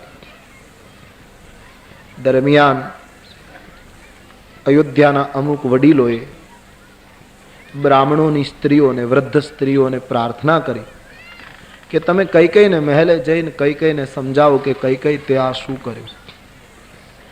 રામ વનવાસ, ભરતને ગાદી ભલે મળે પણ રામનો વનવાસ શું કામ? તમે તમારી વગનો ઉપયોગ કરી એમને કંઈક સમજાવો. બ્રાહ્મણ સ્ત્રીઓ કઈ કઈના ભવનમાં ગયા છે. મહારાજ મૂર્છિત છે. બ્રાહ્મણની વૃદ્ધ સ્ત્રીઓએ કઈ કઈને સમજાવવાની કોશિશ કરી છે. કઈ કઈ રાત દિવસ રામના વખાણ કરતા તારી જીભ થાકતી નહોતી, અને આજ કયા અપરાધથી તું રામને વનવાસ આપે છે? એકવાર બારીમાંથી ડોકિયું કરીને અવધનું દર્શન કર. નાના નાના બાળકો મસ્તક પછાડ. આ જોયા પછી તારું કઠોર હૃદય પીગળી જશે.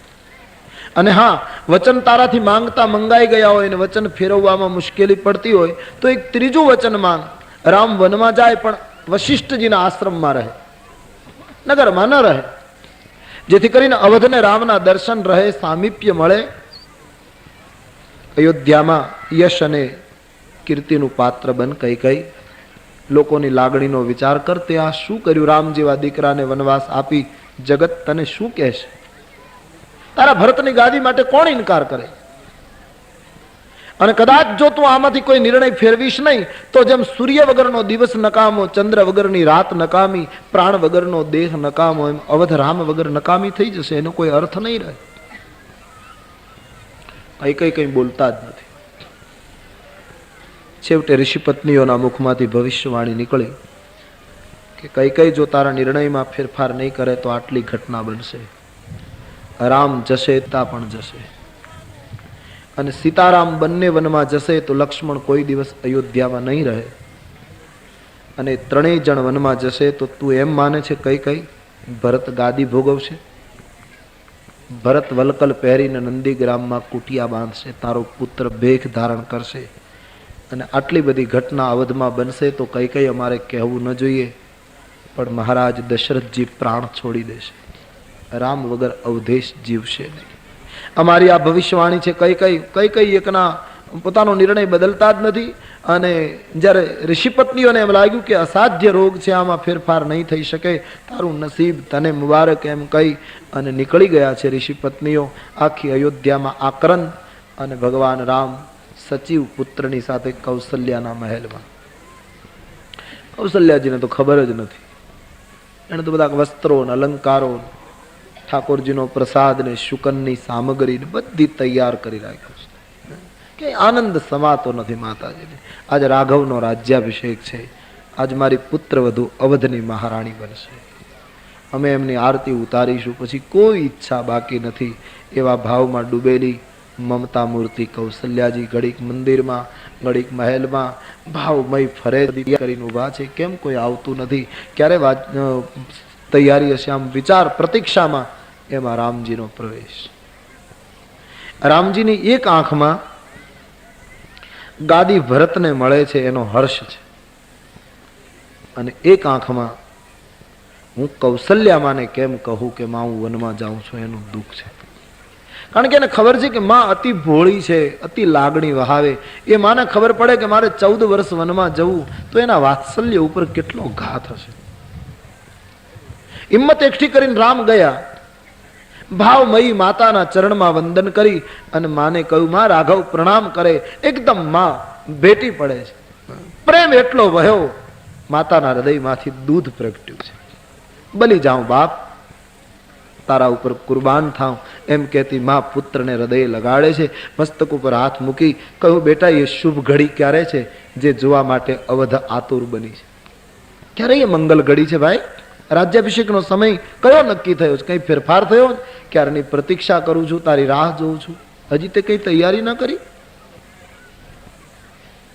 હા, વશિષ્ઠ બાપજી અને તારા પિતાજી તને તો કઈ નહીં કહે, પણ બધા મને ઠપકો આપશે કે આજ આ મહત્વના દિવસે તમે રામને તૈયાર ન કર્યો. જલ્દી તૈયારી કરી લે બેટા, મુખ મીઠું કરી લે, હું શુકન કરાવું. જલ્દી તૈયારી કરે બાપ, આજે તારો રાજ્યાભિષેક છે ભાઈ. અમે કેટલા ભાગ્યવાન છીએ. રામજી નીચું જોઈ ગયા કે હું આને કેમ સમજાવું, અને મારે કેમ કહેવું કે મારા રાજ્યાભિષેક નથી થવાનો, કંઈક જુદી જ ઘટના બની છે. બાર બાર કૌશલ્યાજી રામજીને કહે છે ક્યારે મુહૂર્ત છે, ક્યારે સમય છે, કેમ તૈયારી ન કરી? રામ નીચું જોઈ ગયા, બોલતા નથી. ત્યારે કૌશલ્યાજીને શંકા પડી. રાઘવના ચહેરાને ઊંચો કરી અધિકારપૂર્વક પૂછતી જનેતાએ કહ્યું, બેટા કેમ ચૂપ છે, શું છે? તારું મૌન કઈક કારણ બતાવે છે. બોલે ના ભાઈ, વાજિંત્રો કેમ નથી વાગતા અવધમાં? કઈ ફેરફાર થયો છે? રામજીને હવે બોલ્યા વગર છૂટકો નથી. ભગવાન રામજીએ માતાજીને કહ્યું, માં તું રામ જરણી છો, ધીરજ રાખતો કહો. બોલ ભાઈ. રામજીએ એક તો સત્યની ઘોષણા પણ કરી અને સાથોસાથ પિતાજીનો આબાદ બચાવ કર્યો. કારણ કે મહારાજ દશરથજી ગઈકાલે આખી અયોધ્યાને વચન આપી ચૂક્યા હતા કે રામનો રાજ્યાભિષેક થશે. હવે અવધને આપેલું વચન, કૈકેયીનું વચન પૂરું કરવામાં તૂટે છે. જયારે વચન પાળવાની રીત અયોધ્યામાં છે, આજ્ઞાને વચન આપ્યું હતું કે કાલે રામને ગાદી આપું છું, એ વચનનું શું? એક રાણીને રાજી કરવા માટે આખી અયોધ્યાને આપેલું વચન તૂટે તો કાલ ભવિષ્યમાં રઘુકુળની વચન પ્રિયતા ઉપર કોઈને શંકા જાગે અને કોઈ સવાલ કરે તો એ ન બને એટલા માટે રામજીએ પિતાજીનો પૂરો બચાવ કર્યો. માને ધીરે રહીને કહ્યું, માં પિતા દિનહ મોહી કાનન રાજુ. માં મારા પિતાજીએ મને રાજ્ય આપવાની જે વાત કરી હતી એ વચન બરાબર પાળ્યું છે, પણ ફેરફાર એ થયો, મારા પિતાજીએ મને અવધને બદલે વનનું રાજ્ય આપ્યું છે અને ત્યાં દરેક રીતે મારું કલ્યાણ થવાનું. ઋષિ મુનિઓને મળીશ, સંતોનો સમાગમ, ઋષિ પત્નીઓને વંદન કરીશ, ભીલોની સાથે ફરીશ, ફળફૂલ આરોગીશ, 14 વર્ષ પૂરા થશે, અનેક અનુભવો લઈને પાછો આવીશ. અને આપણું રાજ્ય કંઈ અયોધ્યા પૂરતી મર્યાદિત થોડું છે? આપણી સીમા તો ઘણી મોટી છે. એક ભાઈ અવધમાં શાસન કરશે, એક ભાઈ હું વનમાં જઈને શાસન કરું તો માં એક મોટામાં મોટો ફાયદો એ થશે, રાક્ષસો ઋષિમુનિઓના યજ્ઞો તોડે, વિશ્વામિત્રજીને આપણે ત્યાં માંગવા આવવું પડે, એને બદલે હવે કોઈ મહાત્માઓને અયોધ્યા સુધી આવવું નહીં પડે. હું જંગલમાં બધે ફરીશ. આમાં સંધ્યા થશે, કોઈ નદીને કિનારે બેઠો હોઈશ, ત્યારે હું તને યાદ કરીશ, રોજ યાદ કરીશ. માં 14 વર્ષ પૂરા થશે એટલે પાછો તારા ચરણમાં પ્રણામ કરવા આવીશ. માં મારા પિતાએ મને વનનું રાજ્ય આપ્યું છે, હું એ રાજ્યને બરાબર નિભાવી શકું એટલા માટે આશીર્વાદ આપ. જ્યારે રામજીએ વનના રાજ્યની વાત કરી ત્યારે કૌશલ્યાજી ચોંકી ગયા. એક ક્ષણ માટે કૌશલ્યાજી એવી રીતે ઊભા છે કે કોઈ જુએ તો એમ લાગે કે રાજભવનમાં કોઈ મૂર્તિ ઊભી રાખી છે, હલી ચલી શક્યા નહીં. અવાક મસ્તક ધૂણાવી માની આંખમાં આંસુ આવી ગયા. બેટા શું સાંભળું છું? તારો વનવાસ, 14 વર્ષ તારે વનમાં જવાનું, આનું કારણ શું છે? હું માનવા તૈયાર નથી. મહારાજ દશરથજી તને વનવાસ આપે નહીં અને તારા પિતાજીએ જો વનમાં જવાનું કહ્યું હોય તો એમાં ફેરફારને સ્થાન છે. હું તારા પિતાજીને હાથ છોડીને પૂછીશ, તું કારણ બતાવ, આમાં કંઈક કારણ બીજું છે. રામજીએ સચિવ પુત્રની સામે જોયું. સચિવ પુત્ર સમજી ગયો અને બનેલી ઘટના કૈકેયી માને કૌશલ્યાજીને વર્ણવી કે કૈકેયી માએ 2 વરદાન માંગ્યા, રાજવી વચનબદ્ધ બન્યા, ભરત માટે શાસન, રાઘવ માટે વનવાસ. આ ઘટના બની છે.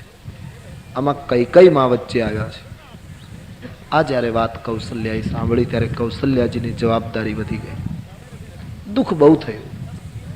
અમે તેમ તો માં, એક તો માનું હૃદય, આટલી બધી તૈયારી અને 2-5 દિવસ માટે નહીં, 14 વર્ષ સુધી પુત્રને વનમાં જવાનું. આ ઘટનાએ કૌશલ્યાને કેટલું દુઃખ થયું હશે તો એ જ સમજે. આંખમાંથી આંસુ પડે અને રાઘવનો હાથ પકડીને કહ્યું કે બેટા મેં આખી વાત જાણી લીધી, હવે મારે એટલું જ કહેવાનું કે મારા માટે એક એવી સ્થિતિ ઊભી થઈ છે, ધર્મ સ્નેહ ઉભય મતિ ઘેરી. એક બાજુ ધર્મ, એક બાજુ સ્નેહ. સ્નેહ અને મમતા એમ કહે છે રામ વનમાં જતો રહેશે તો તું શું કરીશ, અને રઘુકુળનો ધર્મ એમ કહે છે કે રામને વનમાં જતો અટકાવીશ તો કુળની પરંપરા તૂટી જશે. આજ ધર્મનો નિર્વાહ કરું કે સ્નેહનું જતન કરવું એ મને સમજાતું નથી. બેટા મારી સ્થિતિ આજ સાપ અને છછુંદર જેવી છે. ભઈ ગતિ સાપ છછુંદર કેરી. કારણ કે તને રાખી શકું પણ નહીં અને તું જા એમ પણ ન કહી શકું. બંને બાજુથી દારૂણ દાહ. અને બહુ સાચી વાત, જ્યારે માણસના જીવનમાં ધર્મ અને સ્નેહ આ 2 વસ્તુનો સંઘર્ષ શરૂ થાય છે ત્યારે પ્રધાનતા કોને આપવી એ બહુ મુશ્કેલ છે. અને છતાં ધન્ય છે આ દેશની પરંપરાને કે જ્યારે જ્યારે માનવના જીવનમાં ધર્મ અને સ્નેહનો સંઘર્ષ થયો ત્યારે આ દેશનો ભૂતકાળ સાક્ષી છે કે ધર્મને માટે સ્નેહે બલિદાન આપ્યું છે. ધર્મને ટકાવવા માટે સ્નેહ કુરબાન થયો છે. આપણે જ્યાં અનેક પ્રસંગો, અમીરજી ગોહિલને, રજપૂતને, એક ક્ષત્રિયને રાણીવાસમાંથી સમાચાર મળે કે તમારે ત્યાં દીકરાનો જન્મ થયો, અને એ માણસ ઉભો થઈ જાય, વધાય અને મીઠાઈ વેચાવા લાગે. પુત્ર જન્મથી પ્રસન્ન બનેલો હમીરજી આમ ગઢમાં જવા માટે ઉભો થઈને એક પગલું આમ ભરે, ત્યાંથી એક ઘોડે સવારે આવીને હમીરજીને પુકાર કર્યો, હમીરજી સાવધાન, શું છે? કે તારો બાપ સોમનાથ લૂંટાય. સોમનાથ ઉપર યવનોએ ઘા કર્યો છે, મંદિર તોડી નાખ્યું છે, શિવલિંગ ઉપર પ્રહાર થાય, બ્રાહ્મણો કપાવા માંડ્યા છે. સોમનાથ ઉપર ઘા કરી નાખ્યો છે કે હા, એક પગ આમ ગઢ તરફ ઉપડ્યો હતો ને એક પગ હજી ત્યાં હતો.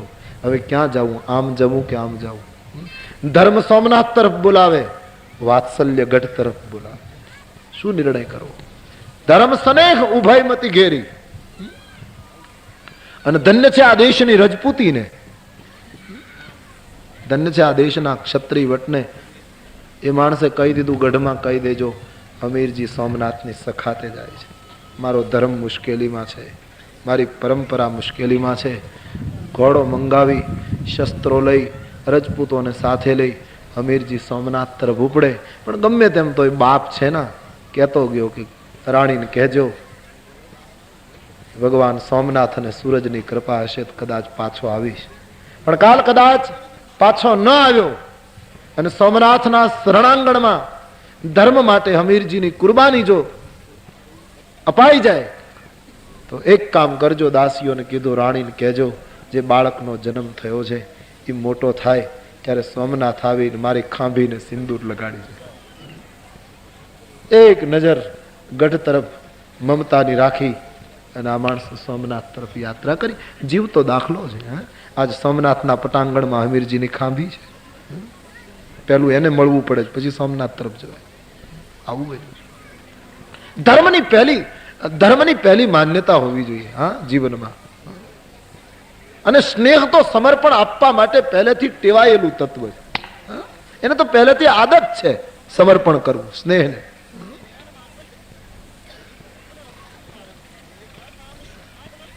કૌશલ્યામાં ધ્રુજી ગયા છે આજે ધર્મ અને સ્નેહની બાબતમાં. અને એમાં એ તો માં છે પાછી. શું કરું બેટા? તારા પિતાજીએ જો તને કહ્યું હોત ને વનમાં જા, તો રાઘવ હું સાચું કહું કાંઈક હું ફેરફાર કરાવત. પણ જો પિતુ મા તું કહેવું બન જાના તો કાનન શત અવધ સમાન. હે રામ, માતા પિતાએ બંનેએ જો વનમાં જવાની તને સૂચના આપી હોય તો બેટા તારી આ દુર્ભાગી માતાનો તને આશીર્વાદ છે. એક અવધ નહીં 100 અયોધ્યા જેટલું વન તને સુખ આપો. જાઓ બેટા, તારો માર્ગ મંગલમય હો, તને વનમાં સુખ પ્રાપ્ત થાવ. બેટા માતા પિતાની આજ્ઞા પાળવી એ તો કુળ ધર્મ છે બેટા. જાઓ બેટા. બોલતા બોલતા માં રડી પડી. રામજીની આંખમાં આંસુ આવી ગયા. માં રો મત. હા બેટા, કોઈનો દોષ નથી આમાં. મને એમ લાગે છે અમારા કોઈ પાપનું આ પરિણામ છે. બીજું તો કઈ નહીં ભાઈ. હવે હું ક્યારે કહીશ વત્સ, રઘુવાર, લાલ કહીને હું ક્યારે બોલાવીશ? મને ખબર છે હું તને એમ કહું કે મને તું સાથે લઈ જા તો તારા મનમાં સંદેહ થશે કે મારી માં મારી સાથે આવવાની વાત કરે, મારા પિતાની સેવા કરવાને બદલે. સ્વાભાવિક છે તારા મનમાં વિચાર આવશે કે જયારે મારા પિતાજીની તબિયત આવી છે અને ત્યારે મારી માતા મારી સાથે આવવાની વાત કરે. એ પણ શક્ય નહીં થાય. રાઘવ, મારે એટલું જ કહેવું જોઈએ આજ કે બડ ભાગી બન મારી અવધ અભાગી. વનના વૃક્ષોએ બહુ તપ કર્યા લાગે છે કે આજ રાઘવને નિમંત્રણ આપીને લઈ જાય અને મારી અવધ આજ અભાગણી બની ગઈ. પાલવમાં મુખ ઢાંકીને જયારે માં આક્રંદ કરવા લાગી ત્યારે આખો રાણીવાસ રડી પડ્યો છે. માને રામજી સમજાવે છે. કૌશલ્યાજીએ એમ કહ્યું કે બીજું તો કઈ નહીં રાઘવ, તું તો પુરુષ છો, હા, અને રઘુવંશનું સંતાન છો, પિતાની આજ્ઞા પાળવી જોઈએ. પણ તારા વિરહમાં અમારા રાજભવનમાં બેઠેલી સીતાને કાલે અમે શું કહેશું? એ જનકની દીકરી છે, એના સંસ્કારનું અમને ગૌરવ છે. એ ક્યારેય ફરિયાદ નહીં કરે, ક્યારે કંઈ બોલશે નહીં, પણ ગમે તેમ તો એ મહિલા છે. તારા વિયોગમાં ક્યારેક સંધ્યાના સમયે જાનકી મારા રાજભવનમાં બેસી અને રડતી હશે, અને હું એને પૂછીશ કે વૈદેહી શું થયું બેટી, ત્યારે એ એમ કહેશે, માં હજી કેટલા વર્ષ બાકી છે, હજી અવધિ પૂરી થવાને કેટલો સમય છે. ત્યારે હું સીતાને શું જવાબ આપીશ? હું એને એમ કહું, બેટી કે તારા જીવનની ખુશીઓ તારે ઘણું ત્યાગવું પડ્યું, તારા જીવનમાં ઘણો ત્યાગ તારે સ્વીકારવો પડે. હું એ સીતાને શું કહીશ? અને કદાચ તું એમ કહે કે હું સીતાને સાથે લઈ જાઉં, માં તને ચિંતા નહીં, તો એ શક્ય નથી. જાનકી વનમાં ન રહી શકે બેટા. તું અને લખન તો જંગલમાં ફરવા ટેવાયેલા છો, બાકી અમારી સીતા તો અમારી દિવાલમાં વાનરના ચિત્રો જોઈને ડરી જાય છે. મને એમ કહેતી, માં વાનરના ચિત્રો મને ડરાવે છે, તું ભૂસાવી નાખ. મેં દિવાલમાં સીતા આવ્યા પછી રંગ લગાવીને ચિત્રો ભૂસાવ્યા છે. પલંગ પીઠ તજી ગોદ હિંડોરા, પલંગ ઉપરથી પીઠ, પીઠ ઉપરથી હિંડોળા ઉપરથી ગોદમાં જાનકીએ ધરતી ઉપર પગ કેટલી વાર મૂક્યો એ હું આંગળી ઉપર ગણી શકું. એ સીતા વનમાં કેમ આવી શકે? રામજી સમજી ગયા કે વાત બરાબર છે, સીતા ઘરે રહે બધા માટે હિતની વાત. આમ ચર્ચા ચાલતી હતી, એમાં સીતાજી આવી ગયા.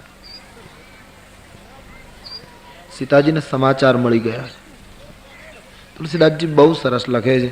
ગોસ્વામીજી કહે કે સીતાજીને રામ વનવાસના ખબર મળ્યા એટલે એમણે નિર્ણય કરીને જ કૌશલ્યામાં પાસે પગ મૂક્યો છે કે બે વસ્તુ થશે, કાં તો શરીર અને પ્રાણ બંને આર્યપુત્રની સેવામાં વનમાં જશે, અને કાં તો આર્યપુત્ર કહેશે કે તમારે ઘરે રહેવાનું, તો શરીર અહીં રહેશે અને પ્રાણ જતો રહેશે. કી તનુ પ્રાણ, કે કેવલ પ્રાણ, ત્રીજો કોઈ વિકલ્પ નહીં. સીતાજી આવીને માતાને રડતી જોઈ, જાનકીની આંખમાં પણ આંસુ આવી ગયા. સીતાનો હાથ પકડી અને કૌશલ્યાજીએ રાઘવને કહ્યું, બોલ બેટા, સીતા માટે શું નિર્ણય? રામજી સીતાજીને હવે વાત કહે છે, દેવી પિતાની આજ્ઞા પાળીને હું વન જઈ રહ્યો છું. 14 વર્ષ કાલે પૂરા થશે, હું પાછો આવીશ. પિતાજીની તબિયત બરાબર નથી, માં રડે છે, તમારી જવાબદારી હવે વધે છે. માતા પિતાની સેવા કરજો, બધાને સંભાળજો, હું કાલે પાછો ફરીશ. અને હા દેવી, કદાચ તમે એમ કહો કે હું તમારી સાથે આવું, તો દેવી માન સરોવરના પવિત્ર જળમાં ઉછરીને મોટી થયેલી હંસણી ખારા સાગરના ખાબોચિયામાં જીવી ન શકે. આપની ઉંમર વનને લાયક નથી, વનનો કુશકંટક વાળો માર્ગ તમે ચાલી શકો નહીં. જંગલમાં ફળ ફૂલ ખાવા પડે, ધરતી ઉપર સૂવું પડે, અને ફળ ફૂલ પણ કાયમ ન મળે. એ તો ઋતુ હોય ત્યારે મળે, ઋતુ ન હોય ત્યારે ન મળે. રાક્ષસો જંગલમાં માનવીય સ્ત્રીઓના અપહરણ કરે, ભયંકર રાક્ષસો ફરતા હોય. વળી તમે પર્વતમાંથી પડતા વજનદાર પાણીને પચાવી ન શકો. તમારો ભીરુ સ્વભાવ છે. દરેક રીતે ભામીની ભવન સારી, ઘરે જ સારી, ઘરની શોભા છો તમે. તમે વનની શોભા નથી દેવી, તમે વનમાં ન શોભી શકો. માતા પિતાની સેવા કરજો, બધાને સંભાળજો. રામજીએ દરેક રીતે થોડો ભય બતાવ્યો, થોડો ભાવ બતાવ્યો, દરેક રીતે સીતાને ઘરે રહેવાની સૂચના આપી છે. કમસે કમ સીતા ઘરે રહે તો સારું. છેવટે વૈદેહીને જયારે કહ્યું કે તમારે કંઈ કહેવું છે, એ વખતે સીતાજી બોલે છે. માં કૌશલ્યાને પ્રણામ કરે છે. જાનકીની આંખમાં આંસુ જોઈ કૌશલ્યામાં એ પૂછ્યું, સંતોનું નિવેદન છે કે બેટી કેમ આંસુ? જવાબ બહુ સરસ આપ્યો કે માં આર્યપુત્રએ હમણાં જે દુઃખો ગણાવ્યા કે વનમાં તમે સાથે આવો તો આટલું દુઃખો સહન કરવા પડે, એ દુઃખો સહન કરવાનું મને આંસુ નથી આવ્યા. અને કદાચ આર્યપુત્ર મને કહે કે તમે ઘરે રહો તો હું ઘરે રહું, ને એનો વિયોગ થાય તો એ વિયોગનું મને દુઃખ નથી થતું. પણ અત્યારે મારી આંખમાં આંસુ છે, એનું કારણ ત્રીજું છે. બોલે, શું બેટી? માં સાવ સાચું કહું કે મારા જીવનની આ પહેલી ઘટના છે કે માં તમે ઊભા હો અને હું આર્યપુત્રની સામે દલીલો કરતી હોઉં. હું એની સાથે વાત કરતી હોઉં. માં જ તમારી ઉપસ્થિતિમાં મારે બોલવાનો અવસર આવ્યો છે. આજ જો રઘુકુળની મર્યાદા તૂટતી હોય તો મને માફ કરજે. મારાથી જો મર્યાદા તૂટી, શું મર્યાદા છે આ દેશની? તમારી હાજરીમાં મારાથી બોલાય નહીં. અને જેટલા ખરેખર વાસ્તવિક જે લોકો મહાન હોય ને એ બહુ સમજદાર હોય. જે આમ ક્યાંક આડાવળી થોડીક મહાનતા મળી ગઈ ને એ જ લોકો તકલીફ આપે. કે જેની સહજ વાસ્તવિકતા હોય, જેને સહજ મહાનતા મળી હોય ને એ ખરેખર બહુ વિવેકી હોય. ભાવનગરના દિવાન સર પ્રભાશંકર પટણી બડો વિદ્વાન માણસ, સાધુ ચરિત કહેવાય. આખું ભાવનગરને ઊંચું લાવી દીધેલું આ માણસે. સફેદ દાઢી વાળો ઋષિ, ગામડાનો ખેડૂત, બનેલી ઘટના, ફાટેલા કપડા પહેરી, ગરીબ માણસ, મેલા ગેલા કપડા, અને ફાર્મ ભરવા ગયો ભાવનગર. ખેતીનો કર આપવા ગયો અને કુદરતી કંઈક અધિકારીઓ નહીં, પ્રભાશંકરજીની સાથે જ મુલાકાત થઈ. આ ખેડૂત ભાવનગરનો દિવાન, એનું પદ, એની પ્રતિષ્ઠા, બેઠેલા. હવે એ કંગાળ ખેડૂત બિચારો એક નાની એવી કોથળીમાં થોડાક રૂપિયા જે કરના એ લઈને આવેલો ગરીબ માણસ. એને પહેલી વાર ભાવનગર આવ્યો, અંદર ગયો. સર પ્રભાશંકર પટણીને જોઈને બાપા પ્રણામ કહી, રામ રામ કરી નીચે બેસવા ગયો. પ્રભાશંકર પટણી કહ્યું, નહીં બાપા ત્યાં ન બેસાય, મારી બાજુમાં આવો. અરે બોલે બાપા મારાથી ત્યાં બેસાય નહીં, હું ગરીબ માણસ, રાંક માણસ, તમારી રૈયત, હું તો કર આપવા આવ્યો છું, ફાર્મ ભરવા આવ્યો છું. બોલે નહીં નહીં ત્યાં ન બેસાય, ઉઠો દાદા, મારી બાજુમાં આવો. અરે બોલે પણ બાપા મારાથી ન બેસાય. કહ્યું કે નહીં, મારાથી તમને ત્યાં બેસવા ન દેવાય. કેમ કે આજ હું તમને હેઠે બેસાડું તો કાલ મારો ઠાકોર મને હેઠો બે. આ પ્રભાશંકરના શબ્દ. તમે કપડા ફાટેલા પહેર્યા, આજ તમને નીચે બેસાડું તો કાલ મારો પ્રભુ મને નીચે બેસાડે. શું મહાનતા હશે આ માણસ! વાસ્તવિક જેનામાં મહાનતા આવે છે એ ખરેખર સરળ હોય છે.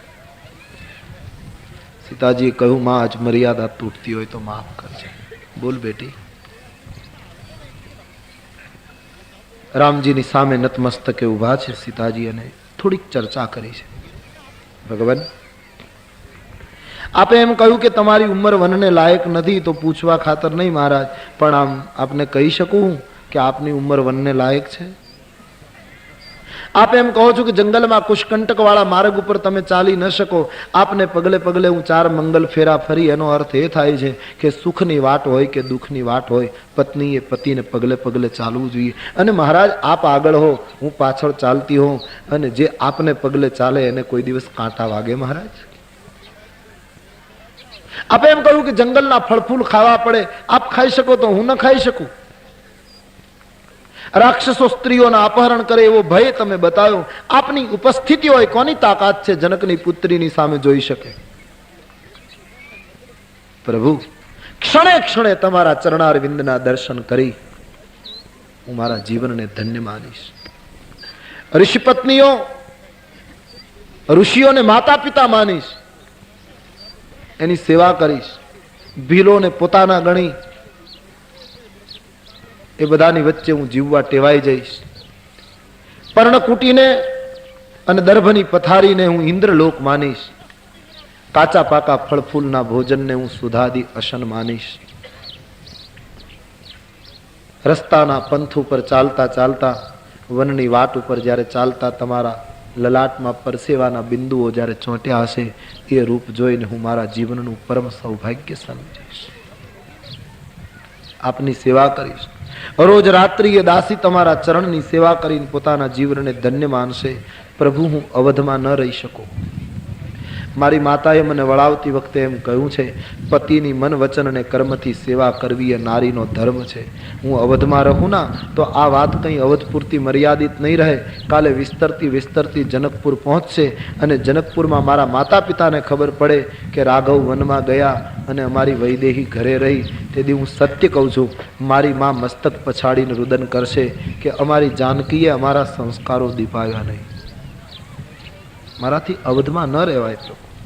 અને કદાચ તમે એમ કહો કે નહીં, માતા પિતાની સેવા કરવા માટે તમારે રહેવું જ જોઈએ, પતિ આજ્ઞા છે. તો કદાચ હું માનીને રહી જાઉં, પણ પ્રભુ એક મોટી ચિંતા એ છે, મારા માતા પિતાને દુઃખ થાય એની ચિંતા નહીં, તમે કદાચ મને ઘરે રાખો ને મને તમારા વિરહનું દુઃખ થાય એની ચિંતા નહીં, પણ મોટું દુઃખ એ છે કે કાલ મારું આ આચરણ જોઈ અને ભવિષ્યનો નારી સમાજ એવો દાખલો બેસાડશે કે દુઃખમાં પતિને સાથ ન અપાય. સીતાજી સાથે નહોતા ગયા એટલે દુઃખમાં પતિને મદદ ન કરાય. આવું એક ખોટું તત્વ ઊભું થશે. પાતિવ્રત્ય ધર્મ તૂટશે અને પાતિવ્રત્ય ધર્મ તોડવામાં મારું નામ પ્રથમ લાગશે. ભવિષ્યની સ્ત્રીઓ ખોટો માર્ગ પકડશે. હું અવધમાં ન રહી શકું. અને છતાંય આપ આજ્ઞા આપશો તો મહારાજ હું તો સ્ત્રી છું, તમારી આજ્ઞા મારે શિરોમાન્ય કરવી પડશે. પણ જો આપને પૂર્ણ ખાતરી હોય કે તમારી વૈદેહી તમારા વિયોગમાં અવધમાં જીવી શકશે એવી ખાતરી હોય તો મને અવધમાં રાખીને જાઓ. પ્રભુ પ્રાર્થના કરું છું, હું અવધમાં નહીં રહી શકું. 14 વર્ષ સુધી હું જીવી નહીં શકું. રામજી સમજી ગયા જાનકી પ્રાણ છોડશે અને સીતાને કંઈ થયું તો મારા માતા પિતા નહીં જીવી શકે, એટલે મજબૂરન ભગવાન રામજીએ કહેવું પડ્યું, દેવી સાદા વસ્ત્રો પહેરી વનમાં આવવાની તૈયારી કરો.